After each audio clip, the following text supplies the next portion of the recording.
I'm a bitch. Minions of the Zoo. In space.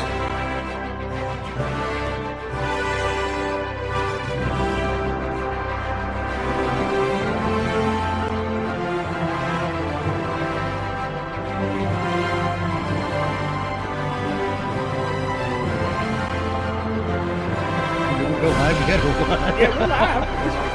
Yeah, we are. Oh, okay. Tonight's episode, The Tunnel of Terror.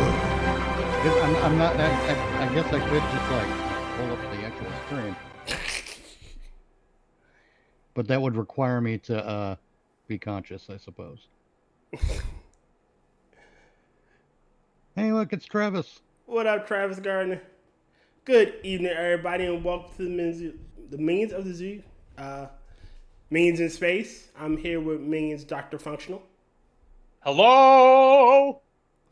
And Mitch, Traveling Exhibit, Mitch Nemo. Welcome to our movie, eh? And let's get ready to Take off, you hoser. Hey, you know what? God damn it. Dad, Bob broke your beer. You know what? Sorry. Hey, Doctor. That's Captain Jackass. Sir. Excuse me, Captain, but I'm a fleet admiral, so... We're all fleet admirals. Sir. Say it now. Everyone in this goddamn He's showing off his game flat booty to the world. Shut it. Look Everyone at in that this thing. game is a fleet Flat admiral, and booty. I just wear the rank of captain because who are we kidding? Yeah. All right. Where are you, Functional? He's over here to my right. Oh, he's a croucher. Yeah. I'm just balancing on the railing. You know, regarding our prior discussion, I'm just saying, if you don't want to be known as a cocksucker, don't be a cocksucker.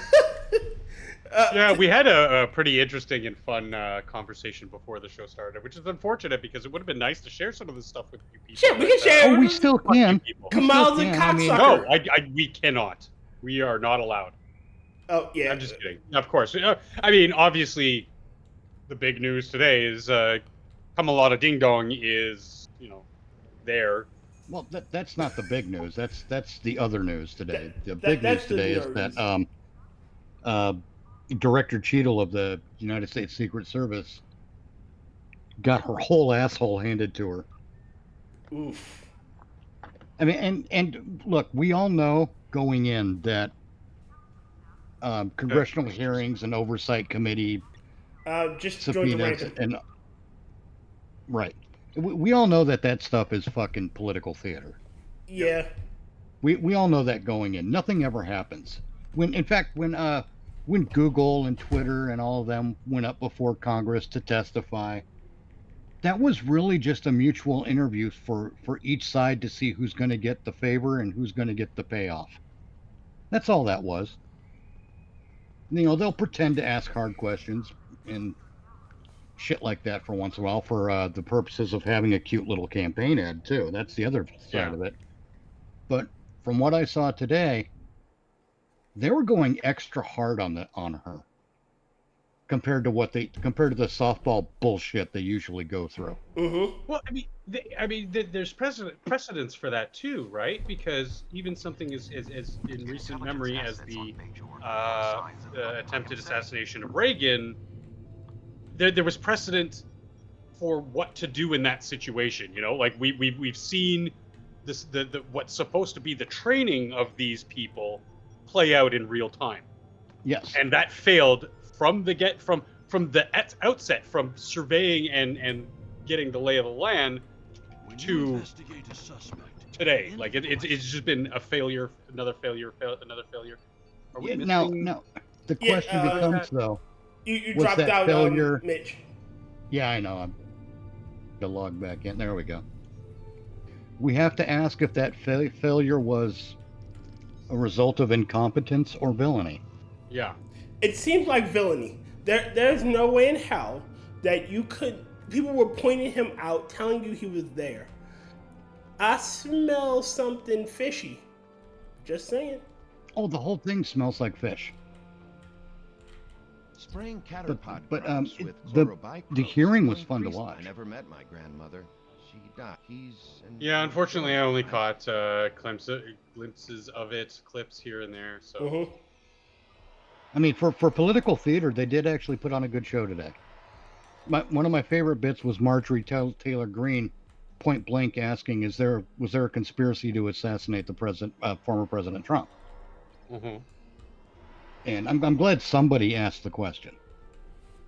Yeah, it just flat out. God, this is For the taking record, was this an attempt? Like, wait, was this malicious? Do you have information?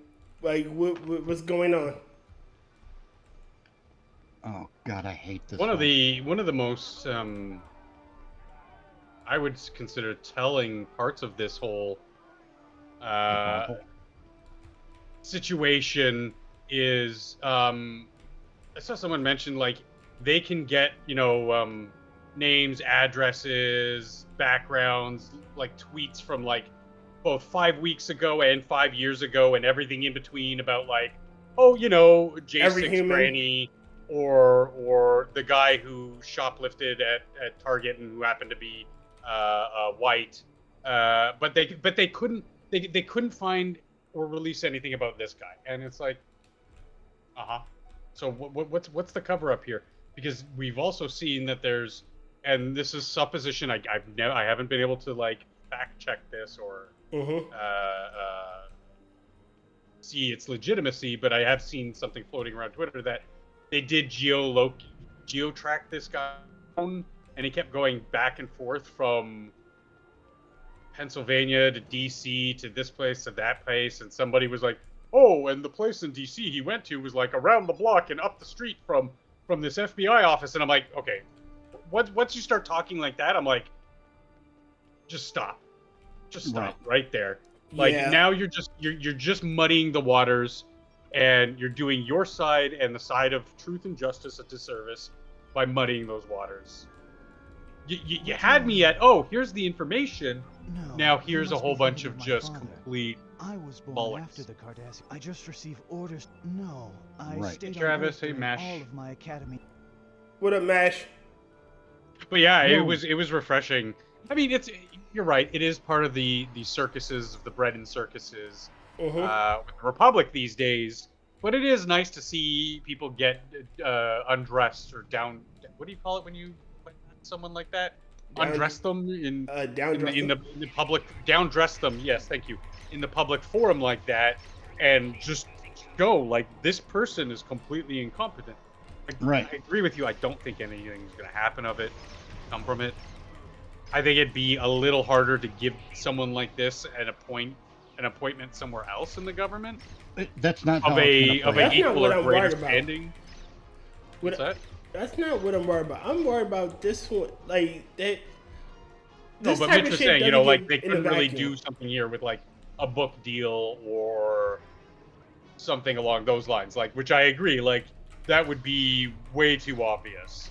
But and to that point, I'm saying like they couldn't just give her a equal or better paying appointment within the government, because that would look even worse. That would be like, okay, they paid you and then they also rewarded incompetence? No, not even the idiot liberals, like, the people I'm talking about. I don't want to name names, because if you say his name too many times, he'll appear. I don't. Like those idiots, even they would not accept that. Right.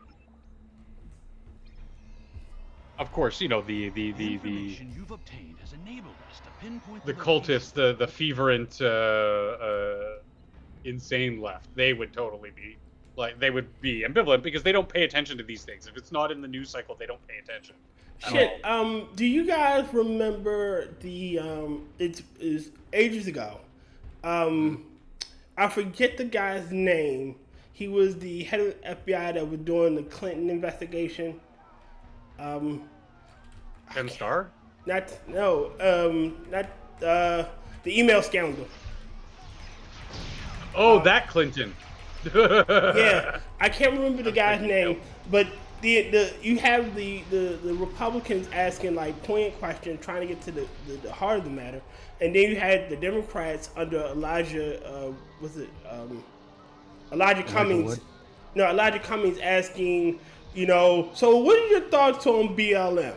Shit that really didn't matter, just wasting time. Oh yeah, I mean we had a lot of that today too, with I mean, and it was largely partisan. It was Republicans asking pointed questions, but and the Democrats, a lot of them did too. Make no mistake. What up, Jen? But at the same time, the Democrats were using their time when they should have been pinning this piece of shit down and asking questions. Instead, they used their time to go on their cute little rants about AR-15s. Yeah, they used it as an opportunity to campaign for tyranny. And that makes it even more suspicious because you guys seem to be trying to like. Remember that them trying to get Ray Epps is just some poor schmuck that's he had nothing to do with this. He was just in the wrong place at the wrong time, man. Come on, leave Ray Epps alone. Yeah. If y'all know what you need to do, if you wanted to not come off like a fucking conspiracy or a plot to kill a president, maybe try to act like y'all want to get to the heart of the matter as well. It's so funny. I keep hearing some of these chuckle fucks say things like the failed assassination attempt. Assassination attempt means it failed. You saying failed is redundant. Is it and double? I fucking hate your face. Yeah, it's either notorious. assassination attempt or failed assassination. Yeah. But they don't care.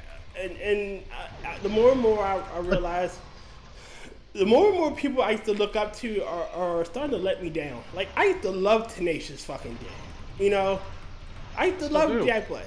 But now I can't look at. I wouldn't say I love Jack Black, but I mean, his music. Yeah, I like his music. I like Kyle Gass. But you know what, dude? He neither of them did anything wrong with that. Come on. I've said it before. I'll say it again. Stop moral fagging because that's the disease of the left.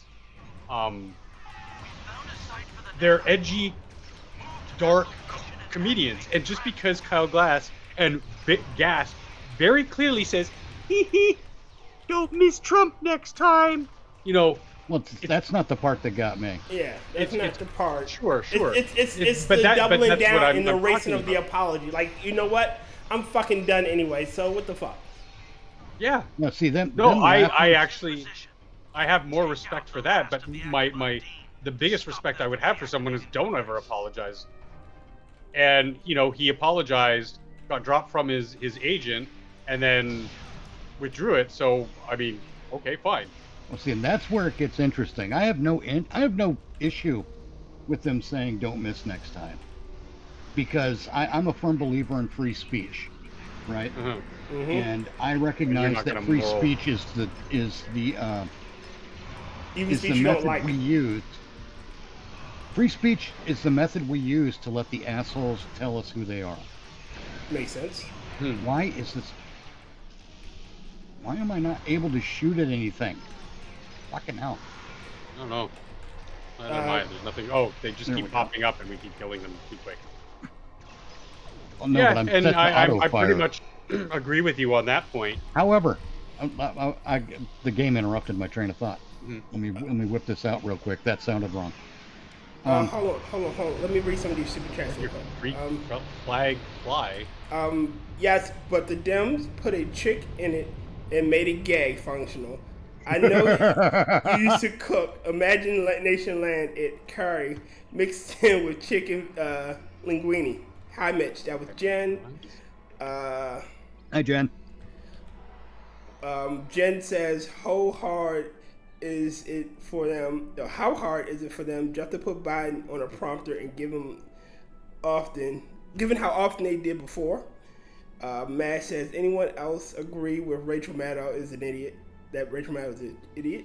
Jen says, just saying, functional. I have never asked for Trudeau's death. just duck feed on his lawn. I'm okay with the petty jokes. Okay. Yeah, seriously, the petty jokes are fine. What kills me about Jack Black and all that shit is he didn't apologize about it until his insurance carrier decided to drop the tour because they thought that what Kyle Bass said was would put the tour at risk. Yeah. Mhm. And then they come out with this apology. Yeah. It was But again, insincere. That's Jack the thing. himself Again, is not apologizing for anything because he didn't do anything. This is on Kyle. right, Kyle's the one who said. right. what But he Jack, said. it's all one fucking act. Is the point? Yeah. Jack Black was trying to use an apology to run interference to be able to keep shit going, but no. Yeah. They didn't I cancel agree the with you. tour. The tour got canceled on them because no insurance company would carry Well, their asses. It was two-pronged. It was that and their agent dropped Kyle. I'm pretty Their sure agent Disney said had that a was hand in that completely shit, too. unacceptable and I'm dropping you I'm no longer representing you. What happened behind the scenes we can't say. It's between those three people, but I can imagine Jack was like, well, fuck, I mean, I'm not losing my meal ticket, so I'm sorry, Kyle, like And I he kind of did agree. anyway. You did something here that affected us both, and I'm kind of pissed off at it. So, it is what it is. Now to Jen's point, I made a similar joke. I mean, I've shared other jokes, distasteful jokes, but they're jokes. Mm-hmm. Tasteful or not, I don't fucking care. They're jokes. Where I said, given the fact that there's so many evil people in politics, I'm actually surprised this kind of shit doesn't happen more often, because these people are more deserving than the innocent cherubs in schools. Yeah, honestly. And the people directly talking about are people like my PM, his deputy PM, other people who are just outrageously corrupt. Like, not even just like, maybe there might be some this and that. No, but who are like literally openly and outwardly corrupt and shit all over their populace. Right. They're not bad guys. They are fucking villains. Just pure evil, yes. Yes. They weaseled their way up the political ticket, and here they are with all the power and no morals and no compassion for their fellow human. And that's country. why I wrote that meme that I had to keep posting over and over because people kept giving me a damn opportunity to do so. All right, Yep. hold on. Reading the chat really quickly again. Gen T Hit it. Maxi, I'm fine with it because they didn't do it to Gina. I was kind of hoping they wouldn't, so she could use it in her case. It could work if they were just talking about food. I still think it was weird. For context, Rachel Maddow said that Lord of the Rings is all right.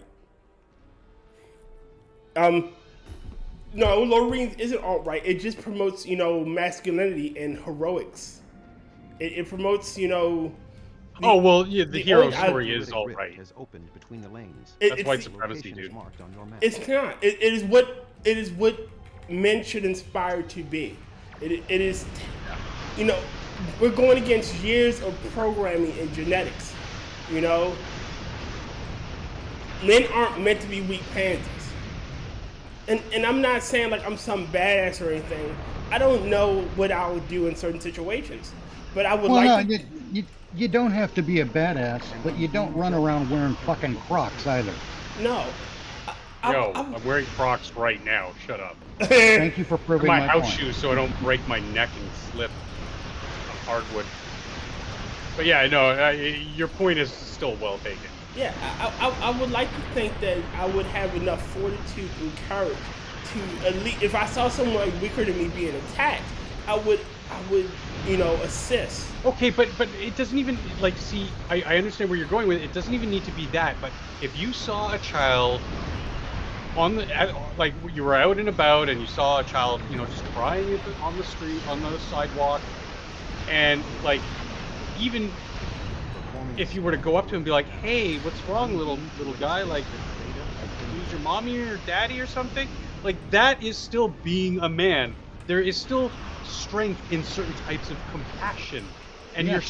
you're still approaching them and protecting them in a sense of, that you are a decent person. You're gonna give this kid his space. You're not gonna get up to his Yeah. grill, but you're still gonna try to help them, and that is still masculine strength.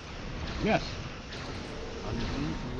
Yeah, You don't have to literally throw your body in the line of fire, or figuratively, or come to fisticuffs with someone to exemplify strength. Yeah, you don't have to belly flop into a puddle on the street so Yeah, he can yeah. walk on you. but Because that's not masculine behavior. No, kind of simp behavior. But Yeah. that type of behavior isn't being promoted. Being a No. decent human being isn't being promoted. It's what's being promoted is being a degenerate. Yes. Being And I want to make something clear about that. As most people who know me understand, I am a huge fan of the Bill of Rights. And I'm the first guy to say that the Bill of Rights makes no exception for people based on skin color or sexual preference. Mhm. Our rights are an exercise in coexistence. We all have the same rights all the time. Yes. There is no right you However- have that I don't. However, that doesn't extend into perverting little kids. Pervert each other all you want. I'm all for it. But stop trying to use the phrase family friendly to as a cover, as a shield. Stop Yeah. using actual gay people as a shield. Stop using actual trans people as a shield for your perversion. Yes. I'm tired of that shit. And the trans and gay community need to exercise these demons.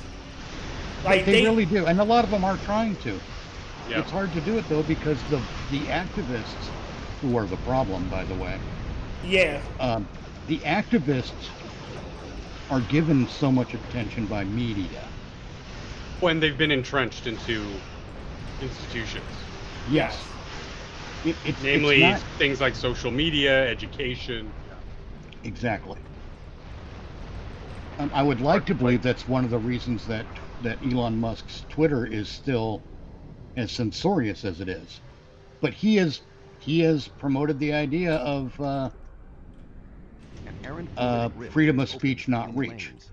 So he's involved in that censorious nature.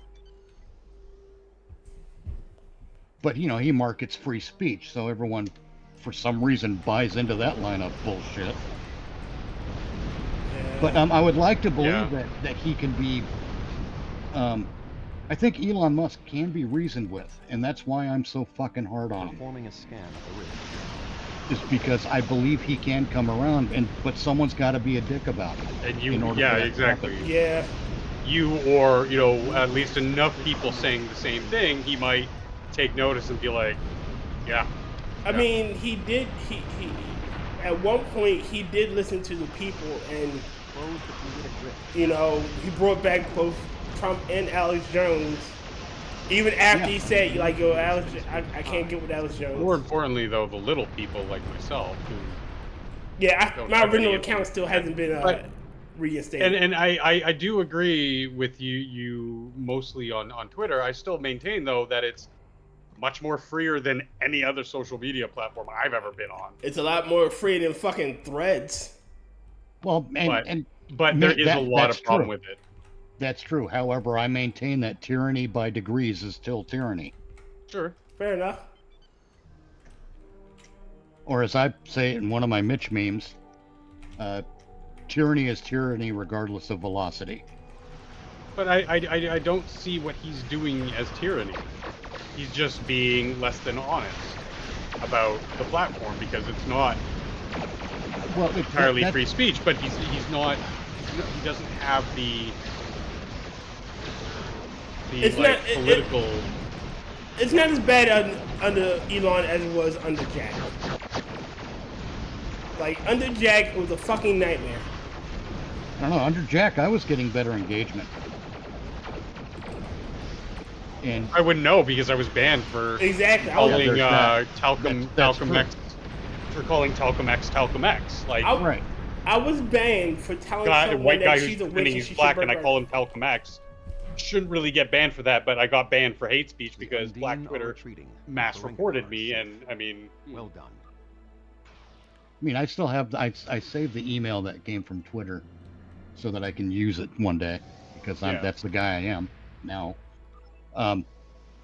Where Twitter refused to post or limited a tweet of mine because I referred to the freedom of speech not reach policy as Elon Musk's mongoloid child. And as to be a dick about it, I did this. I took the tweet and I rewrote it to read, it's your perfectly healthy child. And it went up just fine. I mean, it was clear that I wasn't attacking Elon's kid. That's not my style. That wasn't the point. I was attacking a policy, and it was perfectly clear that I was doing that. And I'm gonna get a fucking shadow ban for that shit? No, man, I didn't break any law. I spoke truth to power. So what the fuck, man? That's censorship. I don't care if it's a little, it's censorship. And if Elon Musk, and he just did an interview with Jordan Peterson where he said he wants to, he's making it his, one of his goals in life to destroy the woke mind virus. Well, you can't do that while embracing censorship. Even if it's just a little bit. Yeah. Just the tip, as it were. Like, it still makes no sense, though, that if I say if I write a tweet that contains the word faggot in it, the reach is completely limited. It's invisible to like most of Twitter, and then yet some people of note, I don't know, Melanie Mack, who's now known as Faggot Girl, can write it with impunity, and there's no failure of reach there. It's always exactly. that is rather unfair. So to me, there's also that level of different standards for different types of Twitter users. Exactly. Let me ask you this: I don't follow Melanie Mack. I recognize the name. Doesn't come across my feed much. But is Melanie Mack one of the new blue check marks? New blue check marks. You're gonna have to tell me what that means, dude, because I'm a Twitter boomer. Okay. Hold on, really quickly. What? There's a shit ton of chats. Okay. I'm sorry. Remind me new blue check mark to define that.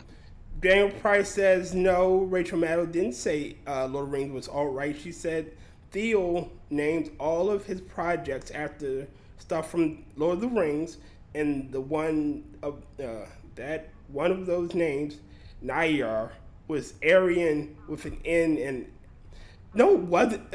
Jesus fucking Christ! It just because the word has the configurations of a bad word doesn't mean anything. Mash said Daniel Price actually. There's been many articles saying that Rachel Maddow said it was all right.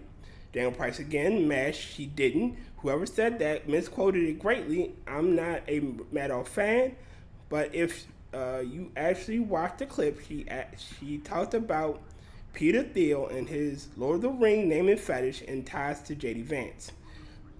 Jen goes, they're trying to. They end up conservative because of this stuff. Genty Maxey, Buck is now a conservative because of the lefties have horrified them. Genty Maxey again. I told Buck that Canada has male pregnancy kits too functional. He laughed until he cried a little. Genty Maxey, it is. Genty Maxey again. They are holding us a little more to the same standard at least. I'm assuming with X. Genty Maxey, I'm okay with a timeout if you've gotten too heated. Mash. At Genty Maxey, opinions of my magazine covers on X. Genty Maxey, functional. If you're on Twitter, have you been blocked by Vicky Campbell yet? That's Trudeau's favorite body count. Genty Maxey again. I have to look at it, Mash. Give me a sec. Genty Maxey, that's cool, Mash. I should hook you up with Kefki someday, Mash. She's trying to VR her fart. Scribe like my second cover. Rodden says, hi, you're Rodden.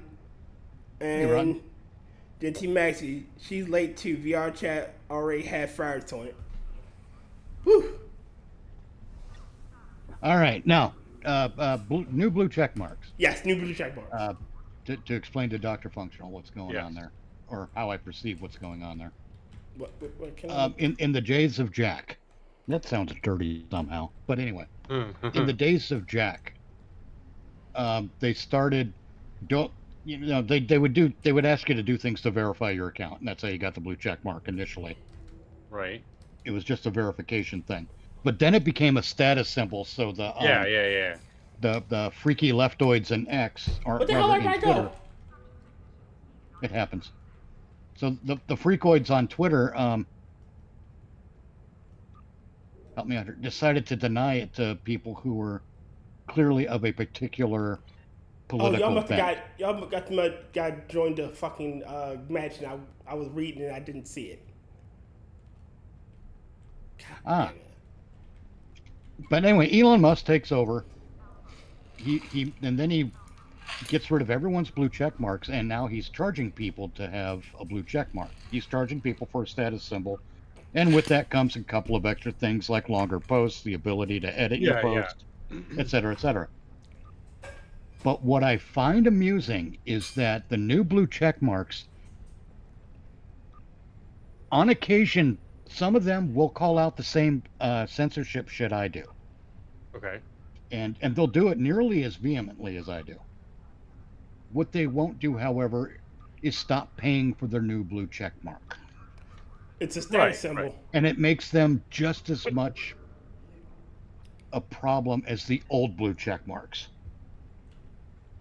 The new blue check marks aren't the check marks, they're the people who have them.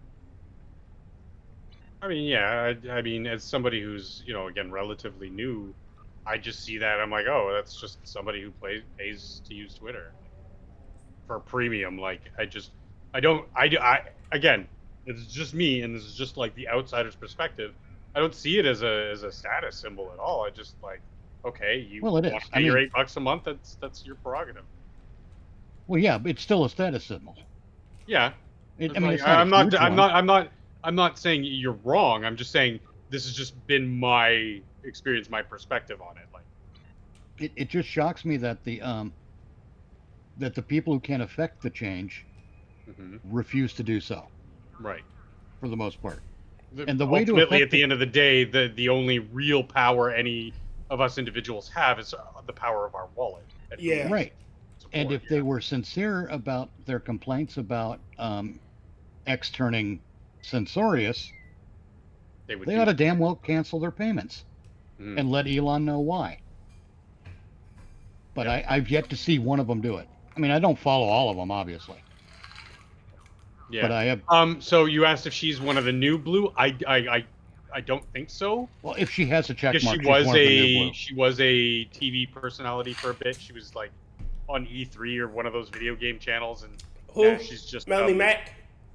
Yeah. Yeah, and she's now just like a streamer and now political commentator. Like uber Christian type conservative, but isn't she with Matt Blonde? Is that Matt Blonde? I don't think so. She's occasionally been on like Nerdrotic or Drinker's Show or something like that, but she's mostly Twitter and her own little content creation, where she's basically just an anti-woke type person who is in the video game world, the video game and entertainment world. And again, her latest claim to fame is like she's faggot girl. She's the one who, when Elon bought Twitter, like used the word, and people were like, the typical what am I trying to say? The usual suspects got all like pearl clutchy with it, and everybody else was like, oh my god, she's so awesome, she said faggot. It's like, dude, I just said faggot 15 times and I haven't even had my morning coffee yet. Yeah, but you don't have a set of tits. Yeah. Exactly. That's kind of my point. it's only because she's a very attractive online girl. And see, now aside from being uber Christian, that's the problem I have with her, is she treats it like her sex appeal has nothing to do with her fame. Like, really? Name one woman whose fame didn't in some way correlate to her sex appeal. And yes, Right. I can name a few, but they look like Margaret Thatcher and Hillary Clinton. They're not Sex populist symbols. famous people. No, it doesn't have to be a sex symbol. Yeah, no Like, one's you can have a diddling great- up fucking AI nudes of those hats. You can have a let's take a really good female actor, and for just for sake of argument, let's use what was her name, Trinity, Kellyanne Moss? Or... Carrie Ann Moss. Oh God, I thought you said a good one. She is. Now, what she's done, she's Good at being been- overvalued, but go on. She has some good, She's she has some decent roles. she's an example. Stay with me here. Now, is she a sex symbol? No, not really. It's a very niche one. You generally, with the repressed Gen Xers who are like, "Oh my God, woman in a leather catsuit! Oh my God!" If she's a sex symbol, it's to What? aging But birds. deny that she has any sex appeal whatsoever, and that doesn't contribute to her career as an actor. That is just silly. That is where I will just laugh in your face and be like, "You're an idiot." All right. You get into a mission without being Mitch? Yeah. I believe y'all got into a mission without me. Oh, I wonder if we got into different versions of the same mission. I'm playing the Voth. No. No, what happened was when I was reading the chat, You didn't hit OK. yeah, it propped and I didn't see it. Okay. He said the thing. He said the thing. All right, we'll be over here. Okay, it gives me a chance to open some of these boxes and take my fleet marks. Oh yeah. Go have a cigarette. God, all those damn reward boxes. And give you a chance to fix the warp core. Yeah, I can't stand that X is promoting itself as a free speech platform, but that it's primarily a marketing gimmick. I can't stand that I see it and so many other people, including the people promoting it as such, don't see it that way. Yeah, or they brush it off and make it like, oh, but it's not yeah. a big deal. They choose not to care. Kind of Yeah. like the director of the United States Secret Service.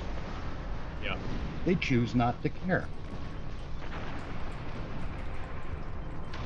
But again, I will give credit where credit's due in that he turned this already massive user base platform into something that's a little bit freer, a little bit better. I do question But his I motives. still don't understand why we as a people, as human beings on this fucking planet, the internet was ours for the taking, and we let the corporations and the just waltz right in and be like, nah, I think the internet's gonna be ours from now on. They tamed the what? Wild West. But it's still that's the thing. They that's- didn't tame it. They They just tamed it. commercialized a huge chunk of it, and now Yeah. we're paying out the ass for the privilege to use something that was supposed to be a free and open utility for free speech around the fucking globe. That was the initial intent of the Yeah. internet. Well, part of that was President Obama handing it over to ICANN or whatever the fuck that was. I can't remember all those details. Too many fucking initialisms, and I really wish people would just start speaking in complete sentences again. We have been joined. It is Rotten Corpse. How you doing, Oh, Rotten no. Corpse? What are What's riding? up? What you about to riding? Oh, I'm about to do the gym. Yay. Right on. Work. I'm not actually doing at the gym. What was I just? Oh, anyway. How we lost the Wild Oh, and to West. say that, you know, as well in that whole thing of like, hey man, I've kind of got boobs since I'm kind of a fat guy in the whole thing. I'm going to get rid of them. It works. I mean, again, it is not like you're trying to grow your man boobs bigger. You're trying to slim down. Like, Yeah, I need to figure out. I'm trying to get rid of the fat and develop them into pecs. yeah, I'm trying to get rid of the fat. Rotten, any steps are good steps, my friend. I too wish, like, I need to figure out how to do something, because most people know, like, I'm a cripple like this. But let's just say, for brevity's sake, I have a lot of overlapping issues as Monkey. So when he talks about the pain and the stuff that he goes through, I just sit there and I nod, and I'm like, I'm with you, man. So Stan's your enemy too. So even the notion of doing something like girly push-ups or pull-ups or some bicep curls or just walking is so immensely painful. Yes, it is. The notion of being able to work out is just like, oh my god. And the last year alone, I probably put on like 15, 20 pounds, and it's not good because I'm a lanky dude, and it just not. You have to take it slow. Oh, that was like the worst thing for me. I quit smoking and freaking added an extra 15 pounds after. So, Oh yeah. Yeah. Oh yeah. I've been free of the smoking for about 2.5 years now. I mean, Well, I've still got shit that wants to collect and yak up, and my breathing is still really fucked up. But that's down to me not getting much exercise. Yeah. And I also quit running as much as I was when I was in the military, because I was probably running 5 to 10 miles a week. Sure, yeah. It's funny. I've been unable to really run for decades, and that's injury related. Yeah. And The I really gotta funny tell you, sometimes I wake up from a dream where I'm running, and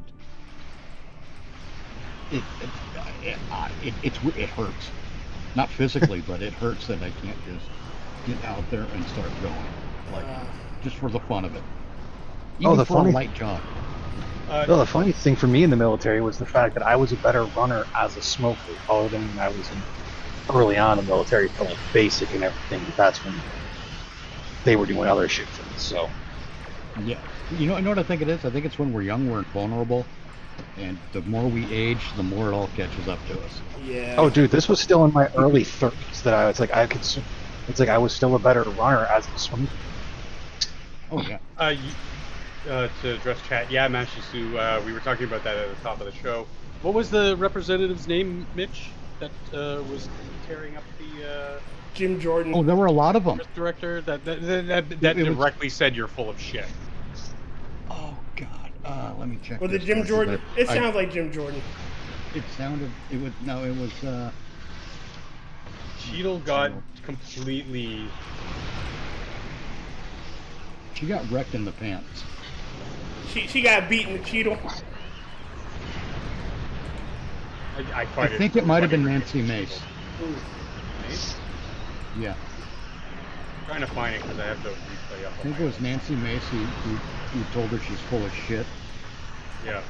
It was Marjorie Taylor Greene, though, who posed the question directly, was this a conspiracy to assassinate President Trump?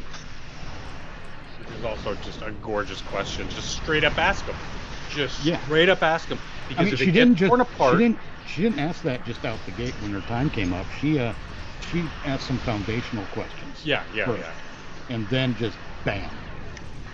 But my point is that that's such a, like, when something like that is on the line and you're questioning somebody like that, to directly ask the question, you know, there's no harm in it. We want to know. Yeah. But if down the line, let's say 2 weeks from now, we find out that it was, then immediately the people, her detractors, like Marjorie Taylor Greene, can circle back and be like, look, I asked her directly 2 weeks ago, was it XYZ? She said no, and she here lied. we are. All the information, it's a flat out lie. That person is now perjured, or whatever you call it when you lie in Congress under oath. Perjury. It's still Yes, perjury. It's considered perjury? Okay. Yeah. again, not a full-fledged American, so there's still some things that. Understandable. That's why we help. Well, I mean, look, the whole thing, she had to be subpoenaed to show up. And then she claims that she's being as open as she can, with open and transparent as she can. Yeah, that's why we needed to send a subpoena, right? She had 5 days to prepare her testimony for today, and she revealed absolutely nothing. Shit, remember they were talking about how she claimed she claimed she didn't know things, and it's like, how do you? How it took her 3 days to talk to any of the agents, I believe. Shit, Mitch, did you hear about how she was on call for 14 minutes with like most of the representatives investigating, and she only answered like 3 fucking questions and then left, like dropped the call, and they were all not dense. only that, they asked Yeah, it her was Nancy Mace. who at the FBI she's been coordinating with, and it took her way too long to answer that question. They wanted the name. Who are you coordinating with at the FBI? Well, we also have to look at it this way. For a lot of the politicians, just like the majority of the things that happen for this, most of them are going for sound bites that they're using during their election.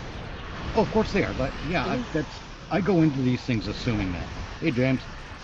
Yo, old man. That's why so many people for years thought the M16 was so terrible of a rifle, and that's a whole can of worms of autism that I watched like a fucking 4-hour video. Yeah. I want to make that clear, Rotten Corpse. I watched this stuff. Going into this, I was watching it with the knowledge that it's political theater.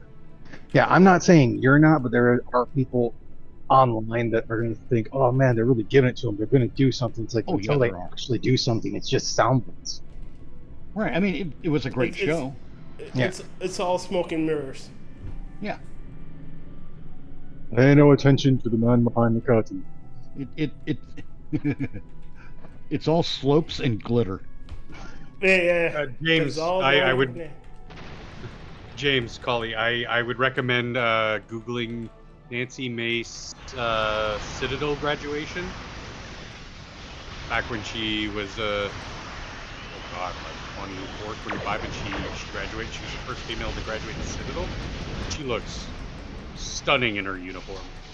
I'll leave it at that. So in a way, Mitch, you could say it's all shoots and ladders. Well, no, I'm saying slopes and glitter because retards are fascinated by small shiny things. Yeah, it was just a joke. I know. I like I have to explain myself now for some reason. The retards are abound in today's age. Yes, and the slopes because that it's like a crucifix to a vampire, a slope to a 10 to 20 degree slope to a Secret Service agent. Oof. Sometimes, Mitch, it does come in handy because now anytime anyone wants to bring up Kamala, you bring up the 30 seconds of Tulsi Gabbard just completely decimating every political chance she has. Oh God, she ate her fucking lunch. She devoured. And all it Kamala took stood 30 no seconds chance. of that one small clip will forever follow her, so it's a good thing. And that's true. And at least there's no taking it out of context. You can see the full clip as clear as day, whereas less ethical actors will try to piece something together or pull something wildly out of context. Oh yeah, there were good people on both sides with that Nazi parade. Well, it's the same reason why, like, the first thing you hear out of, like, Steve Shives and even a bunch of other people's mouths is, Oh, fuck well, him. if you're not going to war, that just means you're fucking racist and it's like you're misogynistic. If you're not racist, misogynistic, you have to vote for it. It's like, no, I don't, dumb fuck. Well, and it doesn't. True, but I would say where every ist and phobe and shitty, like, stupid, retarded thing they say to you, and this is something I personally use in my online interactions. I say, any number of things, but generally comes down to, oh, please stop, you're giving me such an erection right now, or oh, thank you so much, I didn't have that merit badge, I'm going to put my transphobe badge right next to my racist and misogynist badge. Thank you so much. I'm almost... Functional. You pull the Krieger, Dr. Krieger from Archer. Stop. Yeah, stop. I can only get so erect. Like, like you take the complete, and it just, depending on who you're talking to, obviously I can, glean a little bit of whom I'm speaking to, and tailor the response to that. But it gets them so mad. Oh. All right, there you guys are. Let me invite. The only ones I tend to have the issue with the most is the ones who like to do the up thread where I want. God damn, I got requested. And it's like the gas flag is actually, it's for anybody, not just them white rednecks they think about. Yeah. All right, now I'm gonna apologize if I grunt because I'm about to do some points again. Let me read the chat. Speaking of erections. According to the head of Secret Service, slope roofs are their kryptonite. Yep. Oh, who's tall? Mash, you should be ashamed. 0.00000000000. Oh yeah. Fucking hate those people. I believe he is a bot. Could be a Babu bot. A robot? A robot?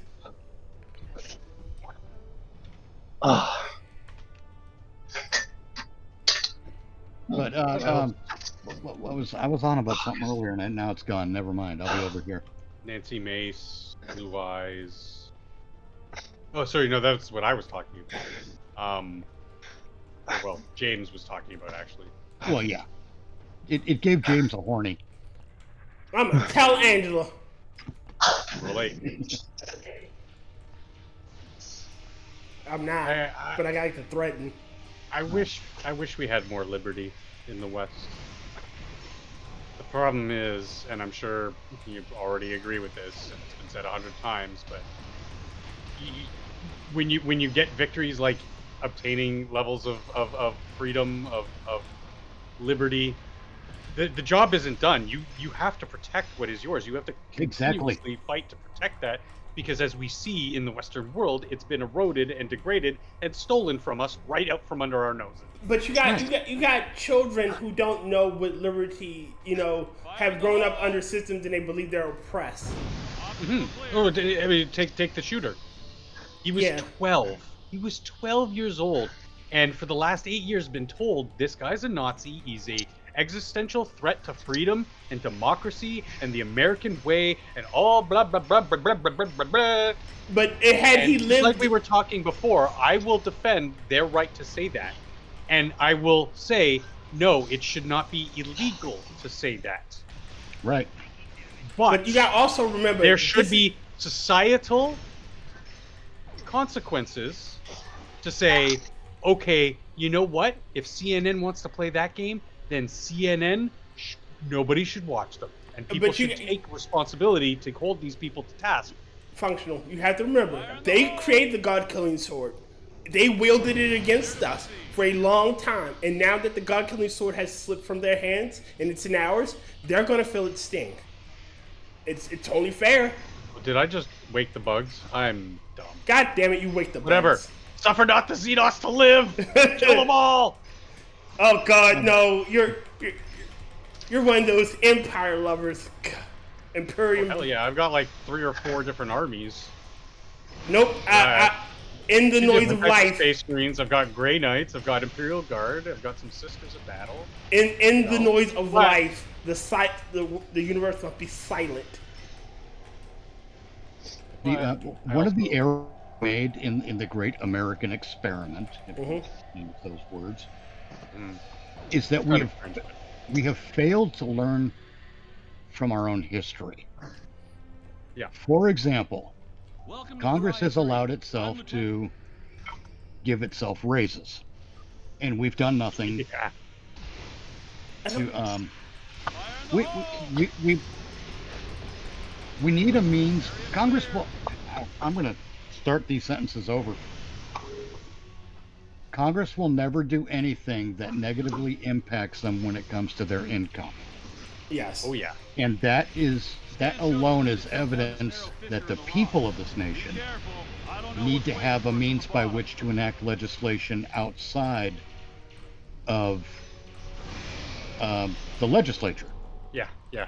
And I don't say that lightly, and I don't think it's a thing that should be done frivolously. Yep. Because that's a dangerous thing. That's right up there with mob rule. Mm-hmm. Yeah. It should be safe, legal, and rare. But if we're going to say that it's a nation of the people, by the people, for the people, then we have to have a means to make sure that the people's interests are being. When the representatives run afoul, the people can.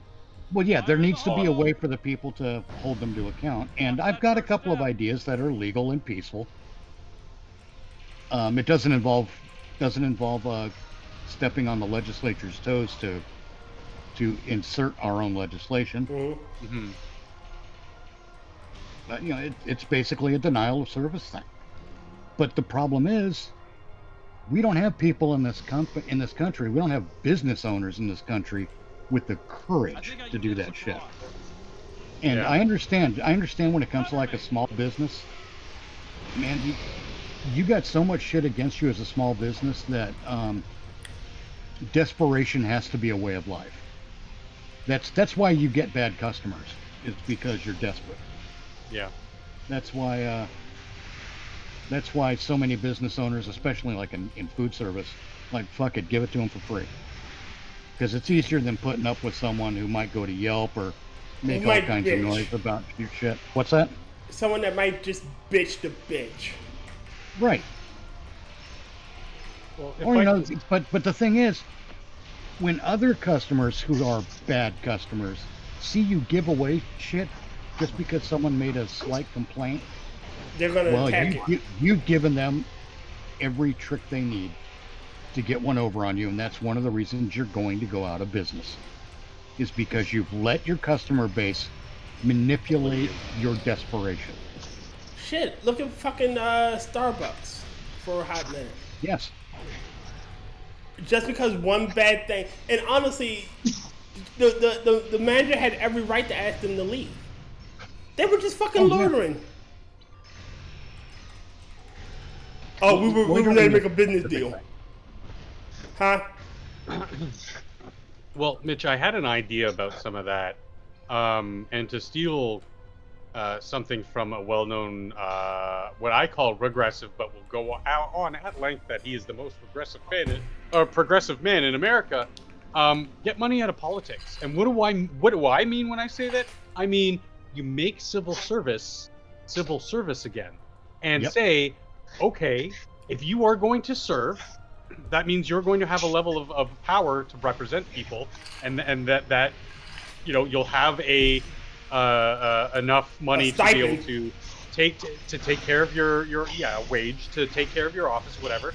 But you are then prevented from trading stocks, buying bonds, and your direct family as well. Like, make the criminal act of insider trading. There's a problem with preventing family from doing that because Direct family. any Like family, a spouse. I don't care if it's a spouse or, Well, a, shit, or, look a, at- or look a at- sibling or a child. The Hold on, problem let with him it is explain. that it works corruption of blood, and that is, there But- have been many. There are things in the Constitution that actually suggest but- that but- would but- be the wrong way to go. I know where you're going with this, but the thing is, in legal terms, your spouse has no obligation to testify against you, and so that gives them a certain level of immunity. Then, in a case where if they were trying to investigate impropriety while being a Right. civil servant, then they can't testify. But you could have been the entire time a Pelosi and just been telling your husband all the insider trading, so he could be making the money, which directly, No, I'm not saying that they can't do other things. There's you can invest money. God damn it. But you can. I don't think you should be able to, play the stock market and have certain bonds, and it also be a bit of a case-to-case basis. So if something is coming before the Senate in which, let's just say the CHIPS Act or whatever, then you see, oh, well, this person's spouse, this congressperson's spouse, let's just stay on Nancy Pelosi because this actually happened, starts investing, $3 million in Intel or whatever, when they know in 6 months there's going to be 3 new factories popping up in the Midwest. Right. You can then draw a direct line and technically isn't actionable right now. Yeah. Technically, nothing exactly. was legally afoul there. But it should be. This would be another case where we would have the way things are now.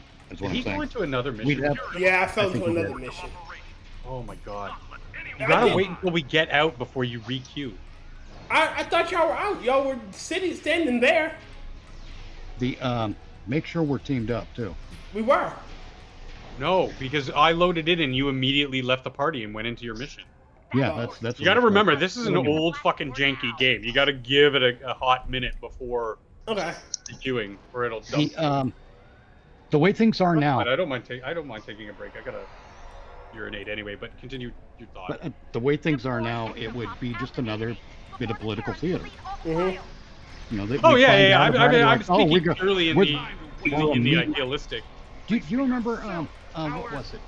Monty Python, The Life of Brian. Mm-hmm. Something happened and John Cleese is like, all right, this calls for immediate discussion. When it was something that needed action. They were being politicians and calling for immediate discussion. Basically, I want to have they were being Picard when they should have. You can't have babies. You're a man. I should have the right as a man to have babies. Mm-hmm. I could be a woman if I want to. It's my right as a man. Or the Judean People's Front. Yeah, but anyway, it would all be the same political theater we had today. Yeah.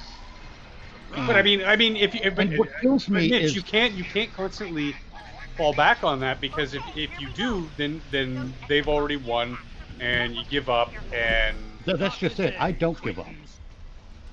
I'll say. No, but I understand what you mean. I'm not accusing you of anything. I'm just saying the royal we, or the royal you give up as a society when you say, oh well, it's just political theater. Oh well, it's useless. We can't change anything. Well, no, that's not entirely true. You can certainly change things. It's going to take, at this very point in history, it's going to take a lot to affect these types of changes. But it's still possible if there was enough fight. But there isn't enough fight because too many people are mentally and just emotionally disarmed and drained. Like, do you think Mom, Pa, Kent, you and me, we have the time and the energy to invest into be able to affecting positive change in the world? No. Oh hell no. I mean, I'm still of the belief that the IRS should be going through the frickin' anal cavity of every frickin' politician with a fine-tooth comb, because we know those fuckers are hiding in here. You won't get rid of me that. Well, the people who control those committees are the people you want to investigate. Funny how that fucking works, isn't it? But that's part of my point, is that we haven't learned from our own history. We haven't put anything in place really that that prevents tyranny and promotes liberty.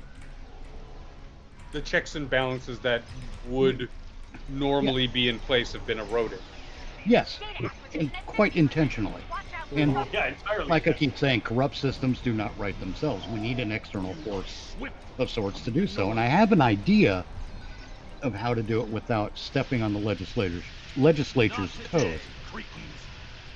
And that would be,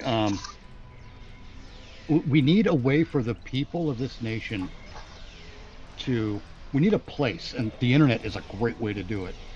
But you are going to have to weed out a bunch of trolls and assholes along the way. And what we need is a place to meet, organize our thoughts, and to write our own legislation, and have a means by which to insert it into the House and Senate. Basically, we need a way for the people to represent themselves while our alleged representatives are in session. Basically, my That's my an interesting my proposition. well, we need a way to propose legislation, and the only way I can think of to do it that's without stepping on the legislature is to write it ourselves, send it off to our representatives, and we need a big enough. We need a political action committee, and I don't mean the kind that donates money. Mm-hmm. I mean the kind that denies services. Not today. We, the people of the state of motherfucker, are giving you this one issue, one bill amendment, or this one issue, one bill. Either a constitutional amendment, that's harder because it calls for a convention and blah blah blah. But if we can have it added as standard operating procedure into congressional policy, that's a step in the right direction. Okay. So we write this one issue, one bill thing as the people of the state of motherfucker to our Senate and congressional representatives. We're saying, you propose this legislation on our behalf. And if you don't get to buy anything in this state. You don't get to go out to dinner in this state. You're effectively locked at home. Mm. Basically, you're fucked in this state if you don't do what your fucking employers, tell you what to do. You become a social pariah, yeah. Shit, look at Liz Cheney. And that's exactly the type of attitude I wanted with the whole speech issue. What do you mean? Well, just like if you make some uncouth or unseemly joke and people take offense to that, then, or literally say, I want this person to die, that's your freedom of speech. There is the legal aspect of, is it an actionable threat? But for the most part, 99% of the shit that comes out that, oh, I'm getting mean threats and blah blah blah blah, blah, like it's empty threats. There's no actionability there, and so that's why there's no legal recourse for any of this stuff. And I don't think that there should be legal recourse, but when you do say something that's unseemly or people take offense to, then yeah, you should become a social pariah, like your representative. If they're not doing what you do, what you, the people, want them to do, then you make them a social pariah and you say to their face, your money is worthless to me. Right. I mean, you not care. You kind of do it. You kind of handle politicians like you handle children. Okay. Yeah. If you have let's say you have your friend's kids over for supper. Your kids and your friend's kids are friends. So you have your friend's kids over for supper. And without their parents, because your kids are friends. Yeah.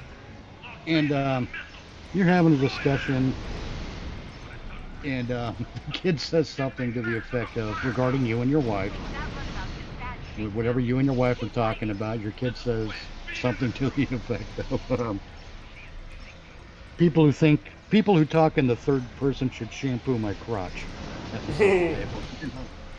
Say it's an 8 or 9 year old kid, and you're gonna correct that kid, right? The first time you're gonna correct the kid, but you're not really gonna hold it against them, are you? No.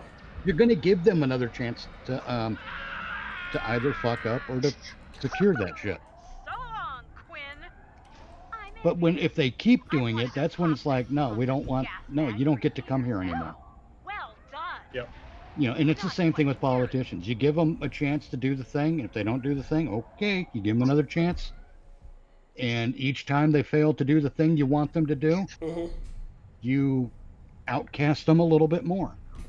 Hold on. And the funny part is, the funny part about that is, when it comes to campaigning for re-election, it's like, yeah, but you don't spend any money in this state. All right. Super chats. James Colley, Tier. Take some time for others to join. Spend that time by reading chat. Yeah, bigot. Thank you, James. I love you too. What else? Fuck, what happened? What? Oh, there. I don't know what happened. But that's fine. Yo, Cannibal. Yeah, Yeah, But yeah, we kind of treat them like the way we treat children who misbehave, and I don't mean we bend them over and spank them. That comes later. I'm saying, you know, we start taking shit away from them until they start doing what they're supposed to do, which is represent us. I don't want my fucking I don't want the governor of my state going to fucking China or France. Fuck, what are you doing over there? Get your ass back here, He you prick. shouldn't be there. Like that, they have no reason to be over in China or fucking France. Oh, they have some limited treaty shit that they can do as representing the state of Mostly motherfucker. to do with trade. Yeah, mostly to do with trade. So yeah, they have some legitimate business there, but 2 weeks to discuss a 5-page trade contract? Fuck you. Like, we'll send you corn if you give us, you know, bicycles. Like, I mean, it's 2 weeks for that. Like, fuck off. Yeah, Any final any sort of nitpicky negotiation gets handled by staffers anyway. Right. It's that whole thing in the current year, not current year, but the current age of technology. There is no reason that they even need to visit. It sounds mean, and I don't care. It's like you're supposed to be a politician, so you're trying to say, oh, well, I need to go over there and talk to them. No, you don't. Like, you can Zoom call that shit. Yeah, Shit, exactly. you don't have to Zoom call. You can have the add a Zoom technology call. we have the technology to not waste money like that. I will concede that depending on the issue in question, a face-to-face meeting may be necessary. Because, you know, with something like a Zoom call, you do run the risk of people listening in. But Well, then I do like the idea of the say- initial face-to-face meeting, yes, but everything else subsequently, I believe that you could be able to do. Oh, I through think other I agree. If you can handle it in a Zoom call, do so. Wait a minute, Mitch. Well, then I'm it's like- going to challenge that one. Hold on. Because I'm going to Hold challenge on that just a one. second. Really quick. Let me put something out there quick as well. I was going to say, and if they do have to meet face to face, it shouldn't be like their world leader coming to our state or our state going to their country. They should be, as long as physically possible, other than like a barge in the middle of the ocean, obviously. They should be meeting in a neutral territory that's neither one of them's home territory. I'm good with the barge. Now, I mean, I'd be perfectly we fine can with the sneak it. barge. all right, my challenge to that, Mitch, is like, there's somebody listening. I'm pretty sure if any governmental action is going to be taken, it is going to be one of those things that is highly secure on both ends. There's no way anyone just going to listen in to that type of meeting. Like, And You're CrowdStrike won't fuck fail Because intentionally. Because to Mitch's point, like I'm so sick of nothing. Fair enough. Nothing offenses being completely weaponizing the justice system to attack some people. Yes. You know, whether it's something as seemingly benign, like just keeping them tied up in court proceedings. You're doing real world harm for something that should be a social issue. Okay, this person's a piece of shit. Well, they're not welcome in my restaurant. They're not welcome in my store. They're not welcome to buy my shoes. They're not welcome to buy my coffee, etc. Until they've proven, you know what, I've learned from my mistakes, and I'm not going to be that. I'm not going to repeat those mistakes. Then I'm like, okay, hands are clean. I'm giving you a second chance. Obviously, you know, depending on who you are as a person, you might not be interested in giving them third or fourth chances. But I personally am always willing to give a person a second chance. I mean, because that's fair. how we will grow as a species is to allow people to learn from their mistakes. Right. I And mean, they're but allowed you to only vote. have so many hands. You're absolutely right. There are only so many hands you can for in peace Yeah. before you have no hands left. And when I run out of hands, I'm going to war. Because Yeah. you see, and it's partially to what he said. If How about into the microphone? across the room, but if like Trump said, if they can come Stick out, your head out of the bathroom, please, when you're yelling at the mic. Sorry. I just can't help myself sometimes. Pinch it off. Get the hell out the Jeffries tubes. You're not fixing the whipped core. Get the hell out of them.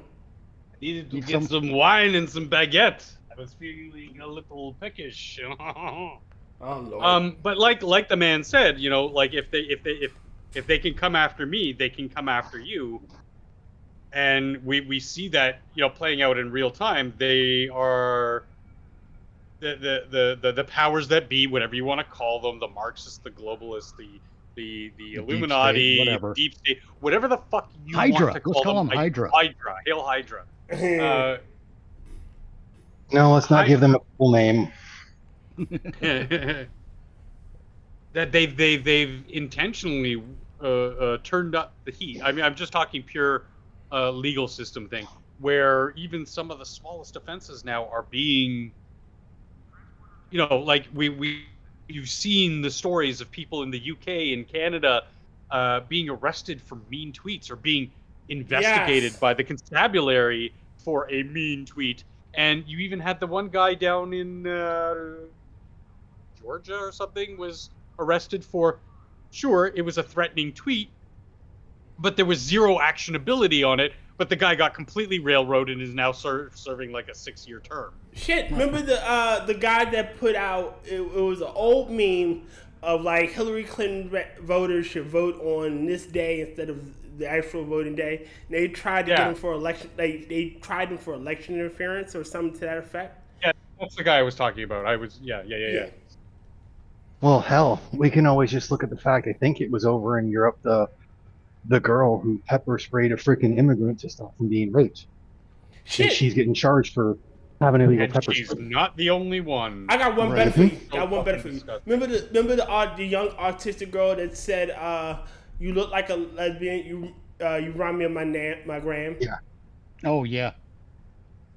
And the female cop like went ape shit, like arrested her, and like she's fucking autistic. Yeah. Well, see, this is the funny thing. And I have something you can view as an example of this. Mm-hmm. The more vague laws become, the more their intent is tyranny. Mm-hmm. Yes.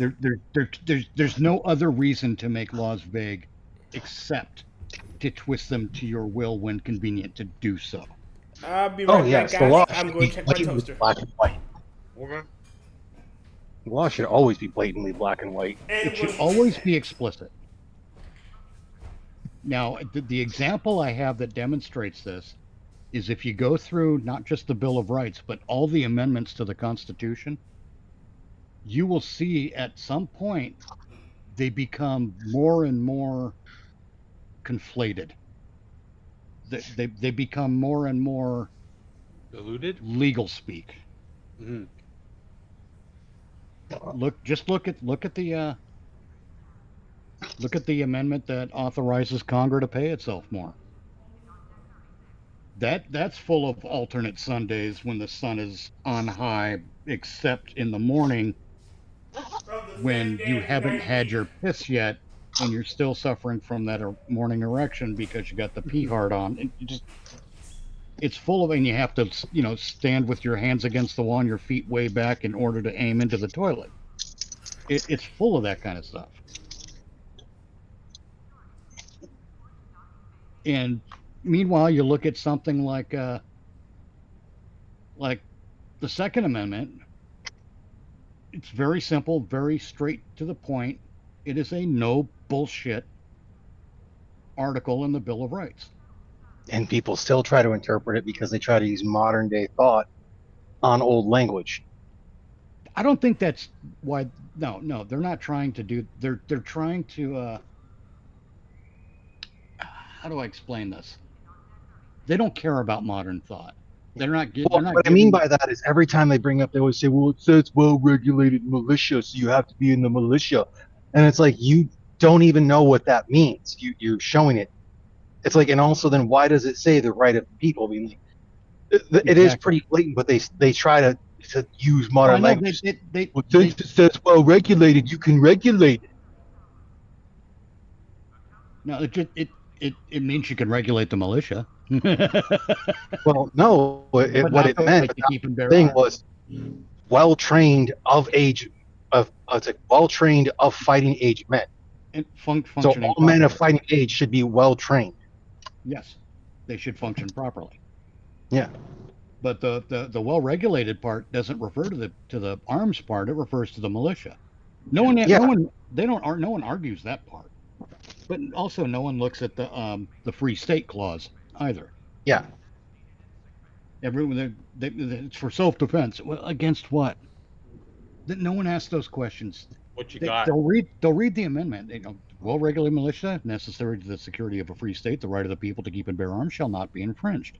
Well, it says right in there that it's necessary to the security of a free state. Well, and that being the case, my God.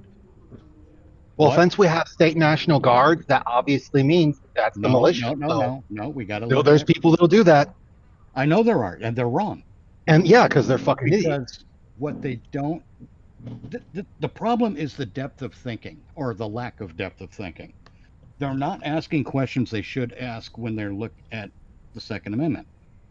When it says the security of a free state, the question you should be asking is what, if you reduce it to one word, what threatens the security of a free state? And the one word that you reduce it to is tyranny. Tyranny. Yeah. And tyrannical government. Yeah. But the Second Amendment, if you understand that, is a bulwark for the people to maintain the security of a free state against tyranny. Y'all ready to jump in? Another one? I still have to. Oh yeah. To dig into the 2008 Heller decision, and because I know Polly brought up and whatnot, because everyone just looks at the dissent, they don't look at what the agreement was of why they went with it, and how they cited justices, or at least a Supreme Court justice, after the slaves were freed, who said who's basically saying we have to figure out a way to make laws, otherwise these Negroes are going to be having guns too, because this right applies to them. Right. And like I said earlier, there is nowhere in the Bill of Rights that makes an exception for people based on sexual preference, height, weight, skin color, the number of herpes on their lip. Oh, and the biggest thing most people don't realize is the individual is the smallest minority you can get. Yes, it is. And that's why I always say that the way to ensure rights of any demographic is to ensure the rights of the individual. In that way, all people's rights are automatically preserved. Mm-hmm. But it's sad. We have children being raised to hate, things they don't understand. Well, that's the other thing. Bro, we've been having children raised to hate shit they don't understand since before our great-grandparents were ever born. That's true, too. But what we have now is children who are not educated. There's a difference. They're not educated to understand what their rights are. They're told that these certain problems are problems when, in fact, the Bill of Rights has already solved those problems. Yes. And any problems that they perceive is the result of a violation of the Bill of Rights, which is what, boys and girls? Tyranny. Yeah. That's the problem. Is what do you got? I'm sorry, I'm going into a speech mode, aren't I? Yeah. I mean, it's that lack of an education, a civics education, that is plaguing our nation. Well, this is like going into the education things. I discussed with my dad. I always find it funny. You'll even hear like more modern teachers been like, "I'm so pissed off at XYZ that I didn't learn in school." And it's like, okay, you're a teacher now, so are you advocating to learn this XYZ in school that is like basic knowledge they should have had? Like being able to balance a checkbook or shit like that. Understanding like how to do your taxes. Why aren't you advocating for that? Exactly. Because now they're getting paid by the system that Well, yeah, that's that message. Well, and I'm gonna put it this way as well. I also think they do have, I don't care if it sounds like it's ageist or whatever, but they've been having like too young of teachers in high schools, Oh yeah. and you're getting these teachers that it's like 5-6 years ago were seniors in high school, and now they're getting attention from people that would have never given them attention in high school. Yeah, And it's like, and they're starting to touch you're not children. ready for this one. Like, you shouldn't even be teaching fucking middle school. Oh, no kidding. Like, far too many teachers are starting to touch kids, and it's starting to get more scary. I mean, it doesn't help that academia is basically trash. I mean, I still kind of think we need to go back to how things were, what would be, probably like 30, 40 years ago. We didn't have to have some teaching certificate to be a teacher. It was still bad then. I think go back to people apprenticeships. Actually, it's like in that whole thing, people were being taught more of what they needed to know when they were going to get out of school. Right. But it was in 1970 when the self-esteem movement started. It's just like, fuck, I hate that shit. That's the reason. That's part of the problem too. Yeah, because then after that they had to push for the whole, you got to go to college so you can get a good job, and now I should say every fucking thing, but like so many jobs are like, well, to have this position you have to have a degree in what? It doesn't matter. Underwater basket weaving. Yeah. Yeah. And it's like, well, that doesn't prove anything. Well, it proves you can do X, Y, or Z. Bitch, I was in the military for 12 fucking years. That should be more than proof enough. Right. Yeah, like, I have mine wasn't that I could. experience. It was the shit that it's like, if I didn't do what I was supposed to, there was a chance I could go to jail. Like, not show up on time, technically, I could go to jail. Dereliction of duty. I'm AWOL. Technically, if you are late for work, you are AWOL. Yep. Because you are away without leave.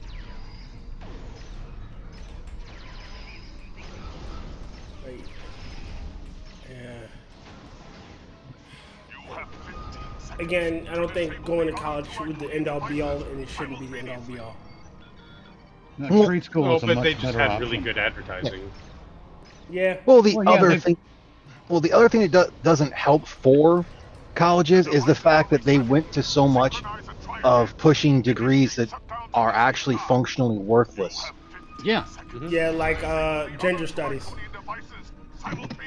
And that's it's like, okay, if you're going to do what Scribe or a couple of the people I was in the military with, like, they went and got an English degree. That's cool. The one guy that I knew that was in the military, he's like, yeah, it sucks because it makes me kind of a grammar Nazi now, but I did it because, that type of shit was my passion. Like, quite literally, if you're not going for any STEM field, I don't think you should even be getting a grant or a fucking scholarship. Well, I mean, to be fair, I somewhat agree with you there, but I think that you just always remove the government aspect of it, the government-backed loans, the government-subsidized loans. Oh, All yeah. of that Certainly agree with. all right, right. get any money from the government, it has to be something that is actually more provable to show that it will be a potential career path, not just a degree for degree's sake. All right, right. That you were saying, too? To be fair, I got a scholarship. The only way I could have gone to college is because of a scholarship. Like, so scholarships don't have to be exclusive to government. Yeah, not at all. I'm just saying to invest government money to the public coffers into that stuff, it has to be of certain fields, namely things like STEM. No. Or medicine. I agree. I'm a free market guy. If somebody wants to put up grants for people just based on the color of their skin or their giggly bits between their legs, have at it, Haas. But I do not want to see a single goddamn government penny going to subsidize those at all. Right. Or the schools / programs that they will be used for. Oh shit! I've lost you guys. God damn it! Too busy in my own speech mode. That's why I was happy to hear President Trump say he wants to get rid of the Federal Department of Education. Why he didn't when he put Betsy DeVos in place? I mean, he didn't even get rid of Common Core. Oh God! Please destroy Common Core. That shit scares the fuck out of me. I mean, he had one of his people in place, and they couldn't get rid of Common Core. They couldn't implement a a fucking here. This is reading. This is writing. Just this is recriminalize communists. Yes, communism is pretty already sure you guys illegal. still have a law that says communism is illegal in the United States. bring back the McCarthy trials. Look. Let's have some McCarthy hearings. Listen. Are you a communist? No. Yeah. Communism is legal in the United States of America, provided you don't force anyone else to get into it with you. I know that makes it functionally inoperable. I understand that. But you cannot take away the right of the people to choose how they want to live. You can, however, prevent them from forcing someone else to live that way. Because that is an act of tyranny. Letting them have their free choice. Hey, if 6 people want to get together where only one of them does anything and everyone else collects the benefit, fine with me. As long as it's not forced on others, I get it. It's going to teach one person a lesson. You know? I agree in almost every case, Mitch. There's one case in which I will disagree with you, and I'm sure you will entirely agree with me. Children. Wait, hold on. Again, wait a minute. Again, that becomes an informed consent. Well, wait a minute. yes, I read informed this consent. I thought you were going to say forcing them to do it, which, technically you could get around, air quotes, forcing someone by just coercing them. I know. We're counting cunt hairs here. Wait a minute. I got to read this one. There is a marked difference in the legal world. Go on, Kier. Hold on. I got to read this one. This is from Campbell Twitter. Make lynching commies great again. Bring back the McCarthy. Let's dig up McCarthy. Nazi means there's grammar Jews. And grammar homosexuals and grammar gypsies. And, we're a very diverse bunch. Yeah. Again, we need to dig up McCarthy. We need to set his bones right at the speaker seat. McCarthy was right about a lot of things, but his tactics were flawed. Okay, I will agree. I mean, the tactics we use in this country are, when we get into stuff like this, are very flawed, because we keep trying to impress everyone else and ourselves with our vocabulary instead of recognizing that the one true political dichotomy is liberty and tyranny. Everything else is a fashion statement. It's a fan fiction. It's a distraction. Both of you are ready to do another random? Oh, yeah. Absolutely. Just making sure. Let's see. PvP. Hit random. PvP? PvEP. PvE. Sorry. But yeah, see, if we start measuring shit in terms of liberty and tyranny, the whole landscape changes. Because everyone knows that tyranny is a negative and liberty is positive. Mm-hmm. It's when they start trying to, and that's the reason they use communism, social, democratic socialists, et cetera, Yeah. Because they're trying to mitigate the evil of tyranny that they propose. They're using fluffy bunny language. Basically, Yes. yeah, weasel words. Yeah. They're cunting out. Because just as a personal point of privilege, I have no problems if you want a social safety net that everybody buys into or whatever, or those kinds of things. I'm not above social programs, but socialism, where I draw the line, and there's, again, a marked difference in what one means versus the other. What are we doing? Are we okay? This one where we release the ships. Yeah. Okay. Release the crack. Okay. Just ships. Crack I'll the go get release. the one directly behind us. Our time here is limited. Stay focused, plan your attacks, and save as many ships as possible. 3, Every loss is critical for my people. 3 it is. My people. Down with the Tholians. Indeed. Target and fire at the node connecting the web. Node. Chode. If you are caught inside the web, try to destroy one side of it before it collapses in on you.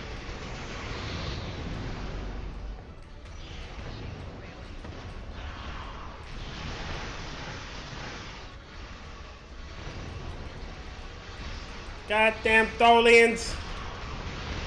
Get these motherfucking Tholians out of my the fucking star system. You destroyed my shitty wall. Stupid Mongolians! Hey, how you like my war dance?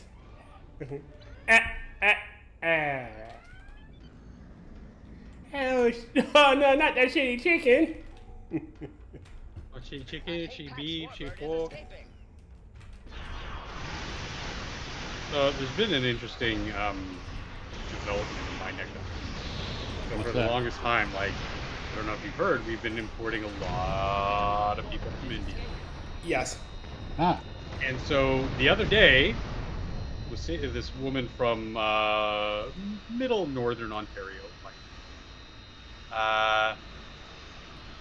took issue with a Indian gentleman who decided the beach was an appropriate spot to dig a latrine. And ew. Yes. And so her whole point, her whole fear was that, am I being racist by saying that I have a problem with this? It's like, bitch! Yes! This is how you get the plague! This is how you get dysentery! This is how you get public health events! No! You can't be shitting in the streets! This isn't fucking Mumbai! If it's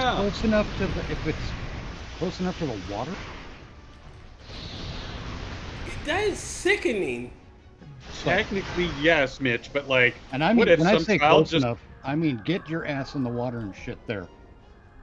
I wouldn't even say. I mean, there's public toilets. You can use that. Yeah. But they're from a part of the world where they literally shit in the street because nobody gives a shit there, and I don't want that imported into my country. Well, yeah, I agree with you completely. Wait, hold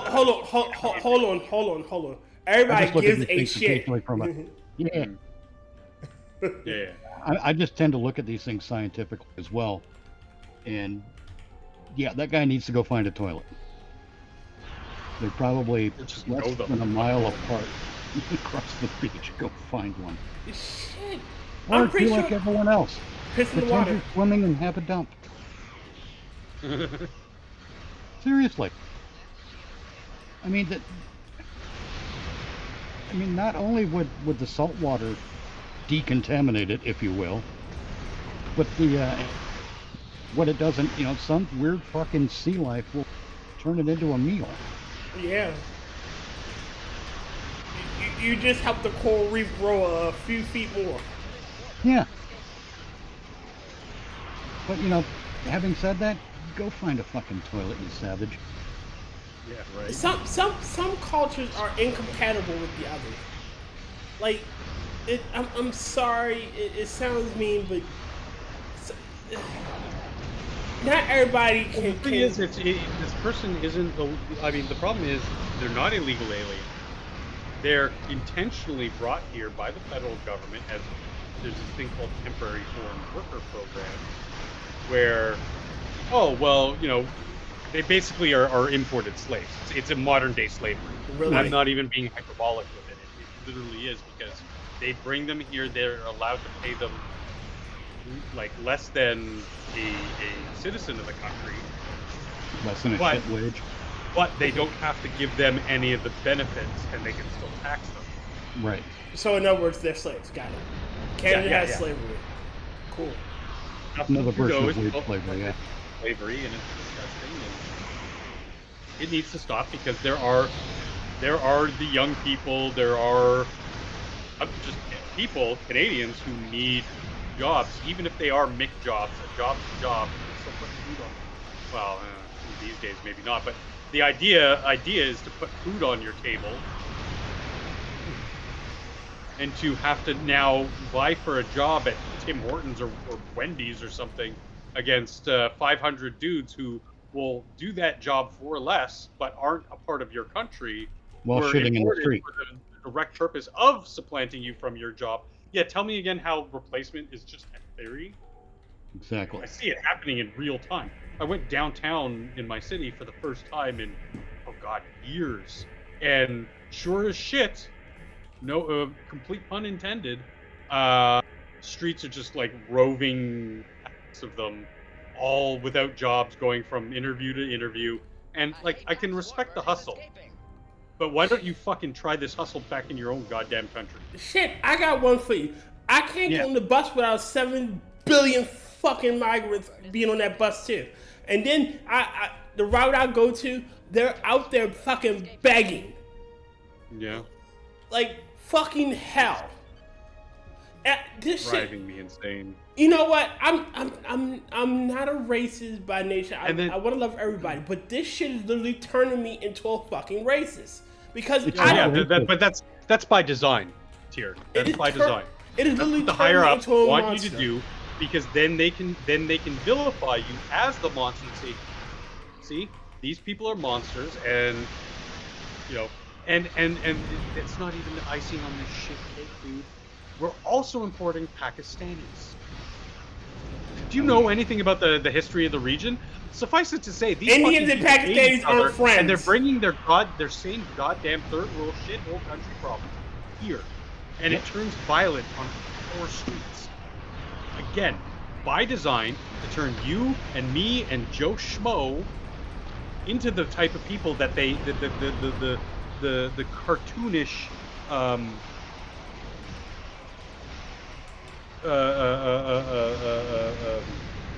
fuck, my words are failing me. Cartoonish like villainy that they have in their minds about you now. It's what they want to turn you into with all of this, because then they can use things. They can point and air quotes legitimately, like the courts, like the law against people like us who are just like, hey, this is not fair. This you're mistreating your own citizenry. Well, and again, they're using vagaries in the law. Exactly. They're not illegal immigrants, but they're temporary foreign workers. Hold on, guys. Let me read some chats. A government-run social safety net, i.e., Social Security, is unconstitutional. Yes, it is. What Kanakistans letting in all the uncouth savages? I just told you why. You can't bring there to here while here becoming there. Yes. Exactly. There's more. Turdo is into poop holes gray. How can we be brought in on an HB type visa when they do not have jobs waiting for them? Well, that's why I would like someone like Trump up here, because if he makes good on his promise to deport them all, get rid of all the illegals. 2 more. Good job. 2 more. You're gonna read them. I'm gonna respond. There are other jobs is to vote for Trudeau. Maybe. We'll also never know. And the package. Well, yes, because both in your country and my country, they want to give some of these people the ability to vote. Yeah. Which again is completely. The Pakis lead the world in inbreeding. There's a guy from some southern African country I've seen begging, as far as I can tell, who speaks almost no English. And then on a humane level, like, yeah, my heart bleeds for someone like that, but sorry, dude, not your country. Get the fuck out of here. Go beg back in whatever the fuck. If you're not a citizen, you don't belong here. End of story. And yes, I'm gonna get my ugly ship destroyed because I take it to the enemy. That's what my little type fighter is designed to do. Here's a thought. You know, the Muslims used to be referred to as Musselmen. I bet you anything right now, if we change back to Musselmen and we start complaining about Musselmen, the left will get on board because they don't like men with muscles. Oh shit! And because none of those fuckers on the left can spell anyway. Fitness and self-improvement of that regard is complete right-wing propaganda, misogyny. So yeah, they might be against that. You're right.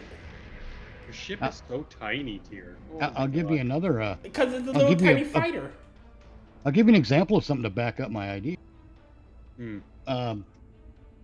Look at all the idiots who think that women's suffrage was women suffering. Yeah. And technically it is. But not the way that the idiots in the feminist movement today think it is.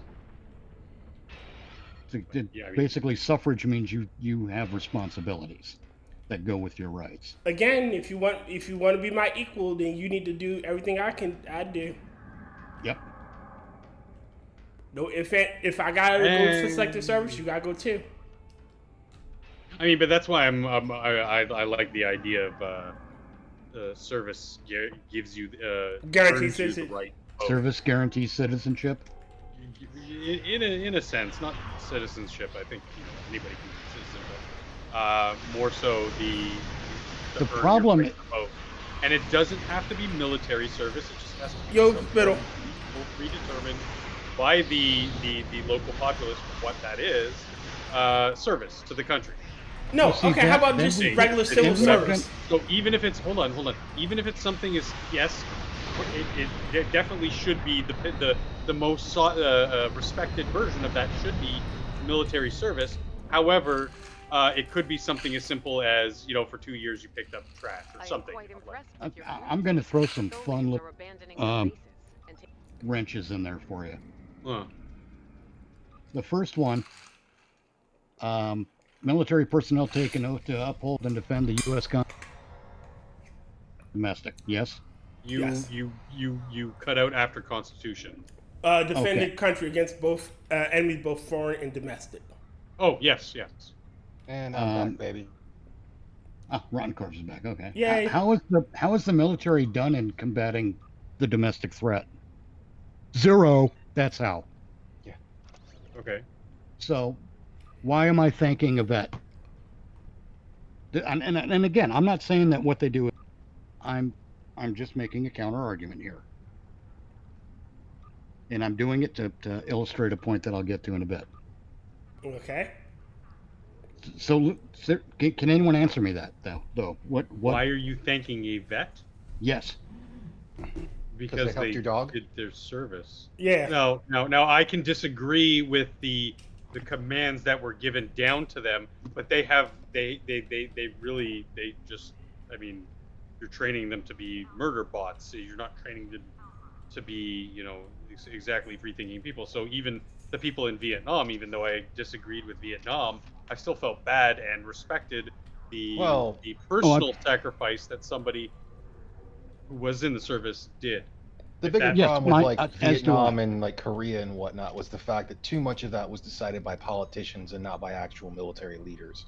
And the other problem that we're getting is that we're having too many people that are getting into military leadership that are becoming politicians and not military leaders. Or vice versa. They're getting, they're politicians getting into military leadership. Right. Because that's where the senator sends their kid to West Point. On a full ride, Right. But I'm just pointing it out. And I would also like to point out that thanking them for their service is really counterintuitive. It sets up a few bad expectations. Okay, fair enough. It sets up the military personnel to start thinking of themselves as heroes who deserve, and that is a bad mindset for American military. Sure. Yeah. Well, I mean, if we're gonna be honest about that whole thing as well, the ones who are predominantly trained to be do as you're told completely are predominantly the Marine Corps. Really, it's the Air Force and the Navy that are given the most free thought. The Marine Corps, they are quite literally beat into them hey, it doesn't matter, this person outranks you, you have to do what they said, and to not really question authority. But I can have someone else tell me, hey, I told you to do this, and it's dude, you're not in my chain of command. I don't have to listen to you in that. Right. You need to go talk to my chain. It's my leadership if you want this done. Right. Yep, go through channels, basically. Yeah. Now, the other expectation it sets up, and these expectations are large for the military personnel, is it sets up an expectation from the citizens to look at the military as heroes And then when the military either cannot, by dint of ability or orders or policy or UCMJ, what is it? Universal Code of Military Justice, basically law, can't do a thing. That's going to give that personnel a bad name. Okay. And it just sets the whole thank a vet thing, thank anyone in a uniform. Fuck that shit. It's a bad idea. It sets up all sorts of expectations on many sides, and none of them are good. Here's a fun one I can actually pull off, and it's like, as someone who was in the military, I actually kind of like the way the comedian Doug Stanhope went with it. Because someone was like, support our troops, and he's like, I'll support the troops that are worth supporting, because not every troop is worth supporting. And I'm like, that's a fact. Definitely. Yes, it is. So it's like, you support those who have like shown worthy of supporting, because every branch gets some fucking crazies in there. But I think you mistake my comments as, how can I put this, as about the service and not the or the position and not the education and wisdom that comes from having skin in the game. Oh no, I agree with you on that. So that is why I tie service to voting, because then it gives you some kind of skin in the game. And I have a lot of friends who, and I'll let you get back to asking your questions in a second, who like to be hold on. Wait a minute. Politically agnostic. Yes. Wait a minute. All right. So I'm going to read some of the comments from Assassin the Grey. Dr. Functional, you do not know what you are talking about with servicemen. Cannibalistic Wizard, if the politicians weren't the ones running NAM, it would have been listed as a total victory and not U.S. just leaving after rallying them. Assassin the Grey, this guy has no idea what he's talking about with U.S. military. None of you do. Assassin the Grey, you are trading on TV stereotypes. Assassin the Grey, uniform code of military justice, and Spittlebuggy, you should thank servicemen and women, but just the ones you know. Well, most people that I knew in the service as well didn't care. Like the whole thing of like having someone thank you for your service it's kind of awkward. I've heard them use it as an insult. Because most of the time, it depends on how you say it. Right. But it's that whole thing of like, dude, I'm just trying to check out at Walmart, before work or after work or something. Yeah. Yeah. Or I'm picking up a meal, or I'm stopping at a gas station. Like, oh, okay, I appreciate it, but not worried about. Yeah, just say, I try to just like nod at him and keep it moving. Like, you don't need all the pomp and circumstance. No, it's just bullshit. Setting up expectations in people. And it's not exclusive to military. It's when you set up expectations in people, you're planning for a fall. That's the problem. It doesn't matter who the person is. But when President Bush came out, thank of that. Yeah. When he put one arm on the podium and went off. And Assassin, I'm going with the whole fact of like, yeah, I was in the Air Force doing aircraft maintenance for AFSOC, so my interaction with other branches was a bit more limited because, well, I didn't always get a chance to talk to them. So most of mine is based upon what I did. So, like, not everyone's the way they serve is going to be the same. If you're going to pull the none of you do. If that's the case, then you don't know either. I'm not putting anyone on a pedestal. Because pedestals have a way of getting top heavy. That's what I'm talking about. Feet of clay. What's that? Feet of clay. Kind of. Feet of clay always sounds like someone's weak. No, that's not. It comes from the myth that there was a great statue made of gold, but the feet were of clay and it toppled over because the okay. The clay feet. Because it was top heavy. Yeah, the clay feet could not support the heavy gold. Yeah. Yeah. So and I just, I refer to it as as a military thing because that's what we're told. That's what we see people do. We don't see people going up to carpenters and saying, "Thank you for your carpentry," for fuck's sake. Yeah. We don't see that. But even then, if someone is a carpenter and you elevate them artificially to some level of expertise and fucking superstardom that they can't possibly reach, that's fucked up. That's worse than giving someone a bad Yelp review, to be honest. Reading super chats. Assassin of the Grey. I was parachute infantry, spittle buggy. There is an appropriate time for everything. Assassin of the Grey. I jumped into combat and I've been around blocks more than a few times. No one's taking away from your experience, Assassin. Like, please don't assume take it that direction. And I agree with Spittle. There's an appropriate time for everything. After someone just rebuilds my house, of course I'm going to thank them for their service because you just rebuilt my house. The carpenter just rebuilt my house. Yeah, I'm not saying that we should go around shitting on the military either. No, that's not what I'm saying at all. I'm saying don't treat an individual. Don't treat them. Don't. I mean, yeah, carpenters do risk death. You ever work on something really high up that would fall? That's risking death. I mean, anyone in construction does risk death and everything. And plus, in that whole thing, if you say it's like you went into combat and whatnot, then you should be more pissed off at the politicians for fucking going into pointless shit they shouldn't.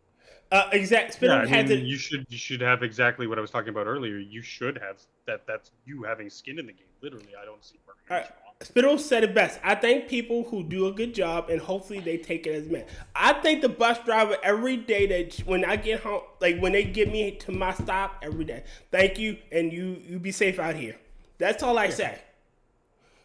I know that their job is fucking thankless, but you got me home safely. You didn't hit anything. I'm alive. I didn't get hit by a car. Not like that. Thank you.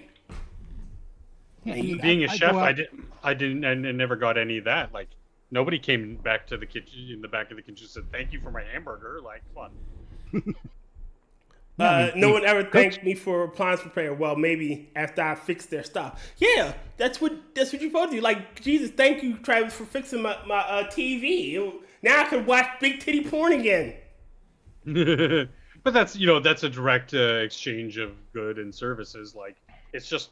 Oh, true enough. But can we not argue that because our tax dollars pay for the military and pay for their pay, that there is an exchange of goods and services as well? Yeah. Taking place? I mean... Well, like I said, there's more than that because you're also learning responsibility and physically putting yourself into having skin in the game. So that if you when you do vote, you're going to vote with that sort of mentality, because if you look at the people who are voting wrongly, and yes, I can say they're voting wrongly because they are voting against their own self-interests, that's a wrong vote. And to quote and Odo, those people would never ever engage in this type of civil service, because to the point I was going to make before Tier went off on his chat reading, I have quite a few friends who are happily politically agnostic, and I've asked them, "Do you vote?" They said, "No. Why would I? I'm choosing to opt out of the system." And I'm like, "Oh, okay." And I respect that about somebody. If they want to be politically agnostic, then be politically agnostic and don't vote. I have other friends who say that they're politically agnostic. Just one sec, let me finish my thought. And they actually do go and vote. And again, those are the type of people who regularly vote against their own self-interest. Now, go ahead. To quote Odo Takira, the problem with giving people a choice is sometimes they make the wrong one. Yep. I don't see that as a problem, though. It is. Like, it's not a problem if they learn from it, but unfortunately, a lot of time they don't. Yeah. Well, it's not a problem. Well, even then, it's not a problem if it doesn't affect me. The problem is when it does affect me or you or Tier, that's when it actually becomes a problem. But that's we're going down the tyranny rabbit hole again. And I mean, it's the, well, now you have to, even though someone like Assassin, who has been in the black more times than I can count, has ultimate skin in the game, but is getting shit on by the radical feminist basket weaving graduates who gave no skin to put in the game, but are actively voting against all of our common interests. Right. Yeah. This is the other thing, man. I am weirdly defending the military with what I'm saying here. Mm-hmm. Right. I'm saying don't put them up on a false pedestal. Don't put expectations on them that are unrealistic. That's the problem. Yeah. I treat them as a tool, like any other tool. Yes. Well, there's that, but I treat them as people. Yes. Well, yeah. But I mean the institution as a tool. The people are people, and like I said before, you treat them on their individual basis. Like on their merit. Would I, if I knew what Assassin's service record was, and he was a good, competent service person, a serviceman, and you know he did the right stuff, then yes, I will thank him for his service. If Joe Schmo, who served in the military but was drone striking children in fucking Egypt or something, I'd be like, what? Why would I thank you for being an extension of this murder machine and not have a personal conscience? Because like it's not good. And Assassin, I wasn't saying people can't thank other or it's like military members for their service if that's what you were going at. My whole thing is I kind of get sick of the military members. They're like, "You're welcome for my service." Oh, yeah. No one asked you to join. No one forced you to do it. But that's what Mitch was just saying. That creates that expectation, that self-entitlement, that then percolates and turns into, "Oh, you're welcome." Wait, for what? Well, exactly, and it's That's why I would say, from what I've seen, an Assassin could probably confirm this as well, since it sounds like he was in the army, obviously, for being parachute infantry, which I thought was just called airborne, or paratrooper, but I could be wrong. Is it typically going to be your earliest? It's like well, it's going to be typically your earliest, or it's like younger enlisted that are going to pull that, or closer to like someone who's considered a boot. And that's kind of one of those, like, if you know, you know. I never met a jackhole like that. Thank me for my cervix. And I would call him out to his face. No, but I have. You should. I've seen the ones of like lower enlisted or newer enlisted that if they go to a place and it doesn't have a military discount, they get bitchy as all hell. Go fuck yourself. Yeah, that's what I'm talking about. The military, and it's like, oh, dude, shut the fuck up. It's like, dude, you couldn't even get into the motor pool. You're doing secretarial work for a colonel that your dad knows. Oh, you guys call yourself parachute infantry. Okay. It's that guy. And there's I think a lot of people in the military are smart enough to understand the difference and to recognize, or to be self-aware enough not to let themselves get that expectation in their head. Yeah, well, that's why I said typically. But there are those who fuck it up for everyone. The ones that are to be like that are going to be like a beyond boot, because typically your boot is going to be anyone who's predominantly like, ooh rah, my specific branch, every other branch sucks. Right. Well, not only that, the people I'm talking about are the ones who, if they didn't get into the military, they'd be at the surplus stores buying up shit to wear a uniform and start claiming valor. Stolen valor, assholes. I can understand actively they'd be avoiding out in front of a fucking supermarket with a tin cup asking for donations. Yeah. And I can understand avoiding military discounts. I don't even ask anymore since I'm in this. It's like I'm not in this. I haven't been in since the beginning of 2021, and I rarely did there. And a couple places I've asked, like my favorite was when Gander Mountain still existed, and I was like, I asked, and he was expecting me to fucking yell, bitch, piss, and moan. He's like, no, sir, we don't. And I was like, oh, no worries, I'm buying it anyways. I was just curious. And he's like, oh, you're not mad. He's like, hey man, we price match with Cabela's, and I know they do a military discount, so I'm gonna do that. And if anyone asks, you're just price matching. And I was like, dude, you didn't have to do that. Yeah. Like, regardless, he probably told you that because you weren't being a dick about it. Yeah, I was like, regardless, I'm gonna buy the. It's like I'm gonna buy the stuff because it's what I want. It's here, and I'm here. So yeah, exchange money for goods. Shit, I got one back. It is because you weren't an asshole, and when he said no, we didn't. You're like, okay, like there's all right. I'll go for lunch today. I went to this place called Qdoba.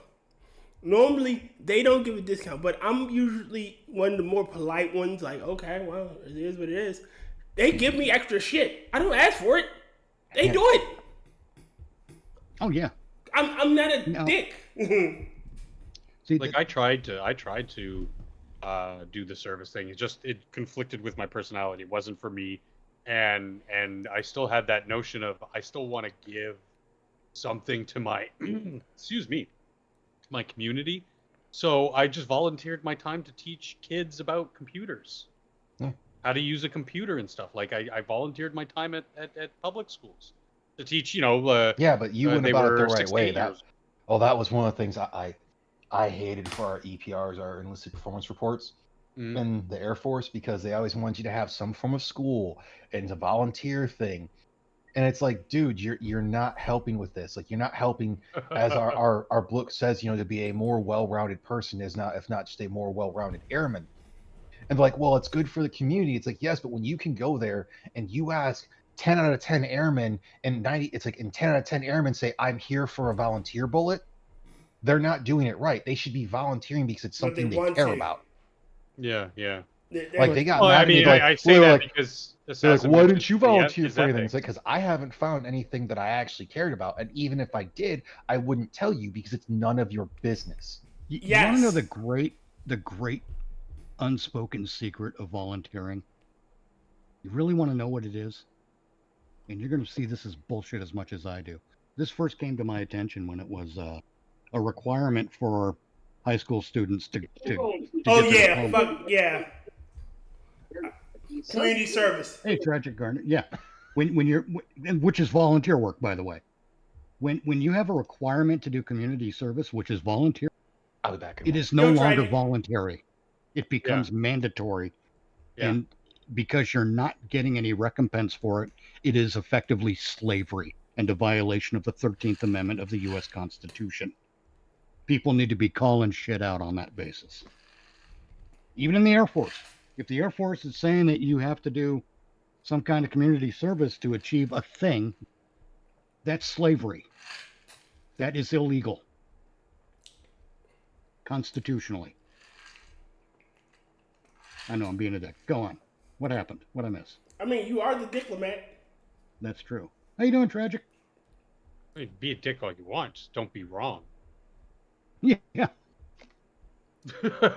My philosophy. But yeah, like Assassin was saying, like, clashes with my ethics. Yeah, like, that's why when I say that there should be some requirement to earn your right to vote, and yet I realize that not everybody is suited for some sort of enlisted service.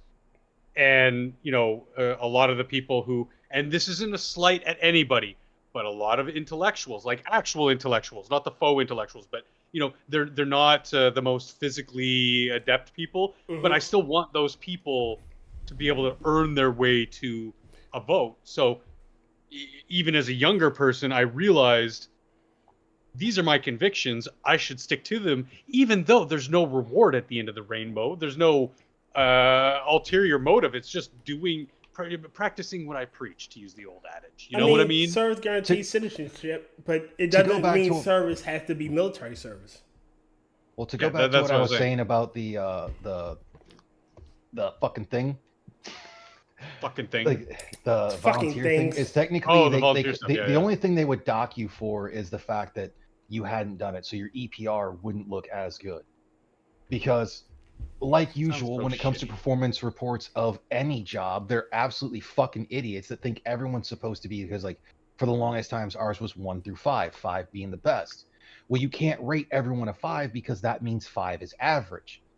Yep. And only some people are above average. And I'm sure even, Assassin would say this of like, wow, most likely the parachute infantry is above the infantry and better than them and better than most of them. There was still averages amongst the parachute infantry themselves. Right. And it was one of those things that I was trying my hardest to get at, and it was nice that they finally changed someone of the higher ups actually changed something, though they still went about it the wrong way, because the problem was, well, if I don't give my guy a 5, then and they give their guy a 5 because I set my expectations to the moon, but he doesn't, it looks bad. And it's like, yeah, dude, you want averages. You want the person who's going to come to work, do their job with the minimal amount of fuck ups. Not everyone is going to be someone who goes above and beyond. Yep. That's right. And Now, you I can't have a make that question. the standard. I got a question for the military people, both in the stream and in the chat. Would you prefer that someone bounces around thanking you for your service, or that someone advocates for veterans getting out of the service have a training regimen to reacclimate themselves to normal society? And I mean, and for people to advocate for unfucking fucking Veterans Administration. Mm-hmm. Definitely for the pro unfucking the VA, but like, I want to say every branch is supposed to have something of when you're getting out of the military that's supposed to. I mean, it's like a week long, so it's never long enough and giving you what you. Yeah, actually week long need. isn't enough. I knew a guy, former military, who wanted to crowdfund a training camp as a business to help military personnel leaving the service to reacclimate. It would almost be like a halfway house, because military personnel in a lot of cases are institutionalized, and not everyone is up to the task of immediately fitting back into regular society. Yeah, it all depends on like what you did and. Hey Travis, you're always welcome on. Like, if you wanted to hop on, you could hop on. Fuck if I care. And I think there shouldn't be any real cap on it, because there are the odd outliers who will not be able to reacclimate, and they will need some prolonged help. But also, right. It's because it's an individual situation. The VA or whatever, I don't exactly know how it works down there, but the services rendered to help reacclimate a former enlisted person should be open-ended until the person can say, hey, thank you, I think I'm good, I can now be normal, a normal part of society again, and then go, okay, next, this whole you get a week and then that's it kind of thing, and you get shafted by the VA. That's not sit well with, especially people coming out of combat. Yes, I mean, yes. Look, that's sort of I'm not former military. All right. Yeah. And this is, at first, it's going to sound like I'm equating things, and I'm really not. I'm just illustrating that I had an experience that allows me to barely begin to understand military levels of PTSD. Okay? Yeah. I want to make that clear. I'm not saying this is equivalent. In my early 20s, I used to go out and play paintball with a bunch of buddies. And one Sunday, we got up 5 a.m, went out and played until 2 or 3 in the afternoon. Then I came back and went right to work at 4 o'clock. And as I got to work, I noticed it. That I had something akin to PTSD. Mm-hmm. And what clued me in was that I was standing there and I worked in a restaurant. I was standing there and looked at the dining area, and I looked back at how many people were on shift with me. Mm-hmm. And I'm like, okay, there's 3 of us. There's 8 of them. We can take them. And that just went through my head automatically. It was like a muscle memory. All right. So I'm not saying that is PTSD. That's not what I'm saying. I'm saying if you take that little experience I had, ramp it up by about 10,000. All right, so I've seen the make effects of PTSD. Make it kind of unrecognizable, immediately unrecognizable, if you know what I mean. Like I wouldn't recognize it as a weird thing. Then you get close to PTSD. Mitch, in my youth, I've seen the effects of PTSD. I had two teachers, Mr. Brown and Mr. Jackson. Both of them were military men. Both of them fought in Korea. Mr. Brown, whenever he heard like helicopters, he would immediately duck under a goddamn desk. Yeah. He could be anywhere, and he start hearing the sound of a helicopter nearby. He would just jump under a desk. My dad, till the day he died, could not handle people behind him. And Mr. Jackson had the same issue. He even had to if he see knew everybody. they were there. If he told me to go behind him, he could not fucking handle it. You know, and he was a Korean vet and a Vietnam vet.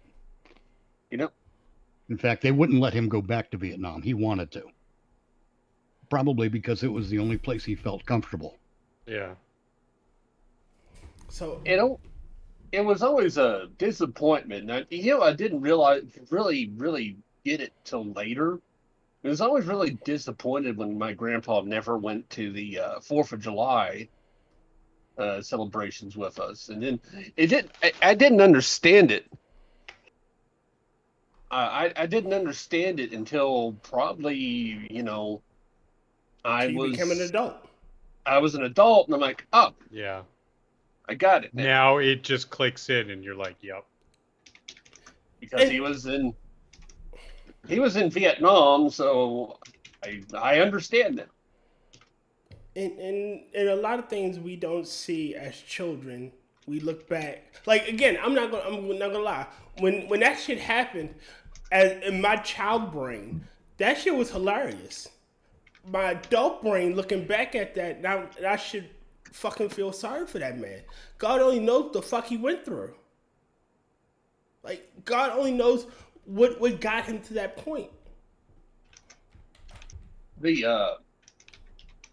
Probably the two closest I've had to that was I had for the longest time when driving I could not be near semis because one day when I was at work I was driving down a county road and down off a hill came a gravel truck and T-boned me in my work truck. Damn. And it doesn't, at first it doesn't really seem apparent. He's like, oh, I'm fine. And then it sets in afterwards. And then I get really nervous, especially on county roads around semis and stuff like that. And shit. All right. So say you have an event, like someone gets robbed by a black person and it's easy to do that. And now they're always jumpy around black people. They don't know if that person's going to rob them. Like those types of experiences. The funny part there is you don't know if anyone's going to rob you. Well, true, but those types of experiences leave marks on you. Yes, they do. They leave unseen scars that don't really heal. The other one was actually a robbery. I had a home invasion robbery. They broke down my door when I was there. And now, I'm mostly kind of over the semis and driving because, I kind of had to. It's a big part of the job. But if I hear the door rattle,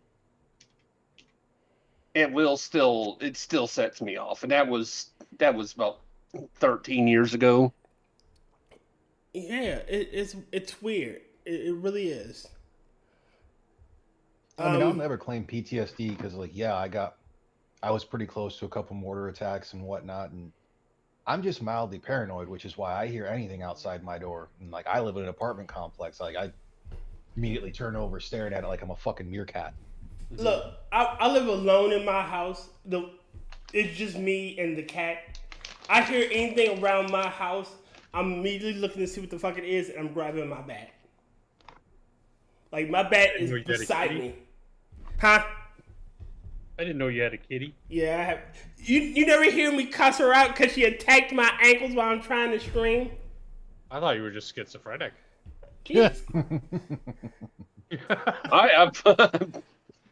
Man. And also the home invasions. Why I still to this day have a Mossberg 500 in the bedroom. Yeah. Oh God, yes. I mean, I can't sit with my back to a door under any circumstances. Yes, that makes me very anxious. Unseen scars. Like I don't even want to get into those incidents. I had that thing is loaded. It has buckshot, deer slug, buckshot, deer slug. Mitch, did her husband catch you in the bed while you were sleeping? Look, I don't want to go into it. I will tell you this. I have been in a situation where I learned. No, I don't want to go into it. Sorry. Understand? Listen, like I can have my Mitch. back to a door, but it's only like a slider door, which is probably actually the worst. But like again, like I said, the kind of mild paranoia, so I'm constantly checking my surroundings, even though I live alone. So I check them more, because who knows? Maybe I'm gonna be the first person to meet a ghost, then tell it to fork over fucking rent. Well, if it's a ghost, you're fucked. You know what with the walking through walls and shit. Yeah, man. Before I got armed. I mean, if it's a ghost, you have to do the actual thing in that. It's where you just basically stand up and start beating it. I had a. I figure with a ghost, you just have to demonstrate that you're meaner than. Go ahead. It wasn't technically a home invasion, but somebody tried to drill the lock of my apartment deadbolt. So I called the cops, and then once he made it through the door, held him at sword point until the cops came. God damn it! And then the cops basically did nothing because it's fucking Canada. So I had oh yeah. Mine. I wasn't armed. I was in bed reading, and then the door broke in, and I run out there, and there's a guy in my living room. I have no idea who he is, and he has a knife. And there I am with my book. Yeah. I hope it was a heavy book. Dude, tell me you went Jason Bourne on his ass from the third Jason Bourne movie. Okay, there, at least in my situation, there was one thing. Number one, extreme confusion. Who the fuck is this? Why is he here? I don't know what the hell's going on. Then there's a bit of fear. What the hell? He's got a fucking knife. And then there's an extreme amount of anger. You're trying to steal my shit. I am not a big man. I don't know how to fight. I figured it out pretty goddamn quick. I had this book in my hand, and I lobbed that thing, and I nailed him right in the fucking head. right in them between the eyes. And it made him drop the knife. And then I just charged at him, and we just kind of tackled. This is also why I don't have a glass top coffee table anymore, because that's a stupid fucking idea. And also the reason why I have a scar above one of my eyes. What I mean by paranoia, Gray, it's like it's still situational awareness technically, probably, but it's like I am very, very not trusting of anyone around me other than like my parents and friends or family, and I'm still slightly leery. Everything is a threat assessment. Even this rug, that fucking extension cord, it's all threats. Wait a minute. Something tells me we should be the people handling the U.S. Secret Service. Because we're always looking for shit. That's a different story. Paranoia saves lives. No, I don't live with Johnny. Well, firstly, I mean, at least I know I have a leg up in being a man. Ish. I'm sorry. Sorry, I finished that thought as though I had made that statement. Yeah, well, some of us have a third leg.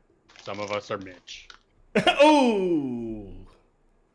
Are you kidding? They used to call me the Angry Inch. Mitch, I wake up in the morning. I would do dick. You know, I would do dick pics, but no one wants to look at the silly millimeter. Okay. I was saying, functional. I'm surprised you found a doctor who was willing to sew on a third leg for you. God damn it. Well, the car accident. They wanted to name the band 1 Inch Mitch. What? If you're in Canada, how long did it wait to get that extra leg sewed on? Oh, it's covered. It's all taxpayer funded. It's all taxpayer funded, but it probably took you 2 years and a lot. Did they offer you maids? No. Seriously, I'm hung like a boring imagination. I wake up in the morning, I say Mitch is not going to do something to make me say I can't with him. And then he does something that says I can't with him. God damn it, Mitch. All right, ladies and gentlemen. I do the. You want to know what's funny? Is I used to make these little dick jokes about myself at work all the time. One day I made one, and one of the girls I look with gives me a sideways glance, staring at me like she's running through this major calculation in her. She's doing fucking calculus. Like she's about to call. She wants to call you out. Well, and then out of the blue, she just goes, "I bet you're hung like a fucking horse." Now, I like to pull this one for Tear. I would have loved to disappoint her. Starting his goodbyes and whatnot. I don't make small dick jokes. I don't make large dick jokes. I make medium dick jokes because it talks to ghosts. God damn it! Fucking hell, Rodden. Oh, Tear, check your Twitter. I did. I saw it. That's fucking hilarious. It is. Yes. God damn it! What was I about to say? So, ladies and gentlemen, they call me Dr. Shrivel. Sorry. It has been 2 hours and a half, and I'm getting sleepy. So we're gonna have to shut this shit down. We will be back next week for Means of Zoo in Space. But if you can't get enough of the means, you can always come back to the channel. There are always means doing something, except for on Tuesdays. We haven't found a Tuesday programming. Hopefully we do find that. What was that? Oh, nothing. Oh, God, you know what? If they find a Tuesday show, you know what it has to end with? What? It has to end with, thanks, we'll be here all week.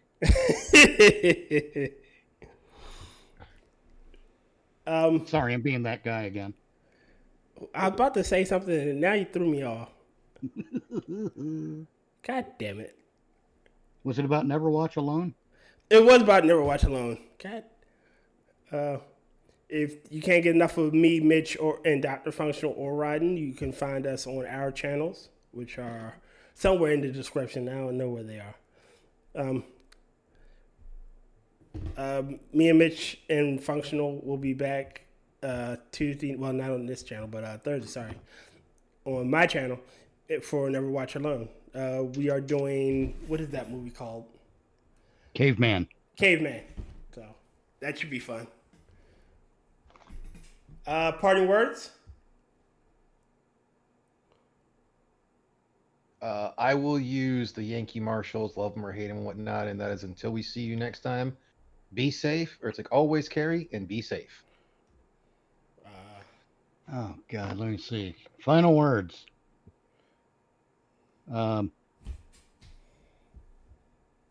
Okay, I'll use this one. Though the rhinoceros has no stinger in its tail, one would rather be sat upon by the bee. That's actually, yeah. That's something. And actually, okay, finish. I thought you were done. oh no, I'm done. Oh, okay. Well, then my parting words are to quote the man, fuck yo couch, nigga. Fuck your couch. Fuck yo couch. They should have never gave you money. I didn't mash my feet into his couch to mash my feet into his couch. Yeah, I mashed my feet into his couch. Cocaine Cocaine's hell never drug. Cocaine hell drug. No, I didn't hit Charlie Murphy. Oh, I got another one. If the butterfly had the teeth of the lion, he'd never make it out of the hangar.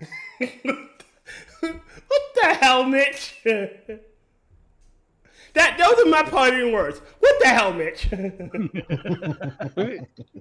I get that a lot. All right, ladies and gentlemen, and with that, the zoo is closed. Everyone have a good night. Prosecute Director Cheadle. Yes. Later, everyone. Night. Bye. Go away. We don't like you anymore.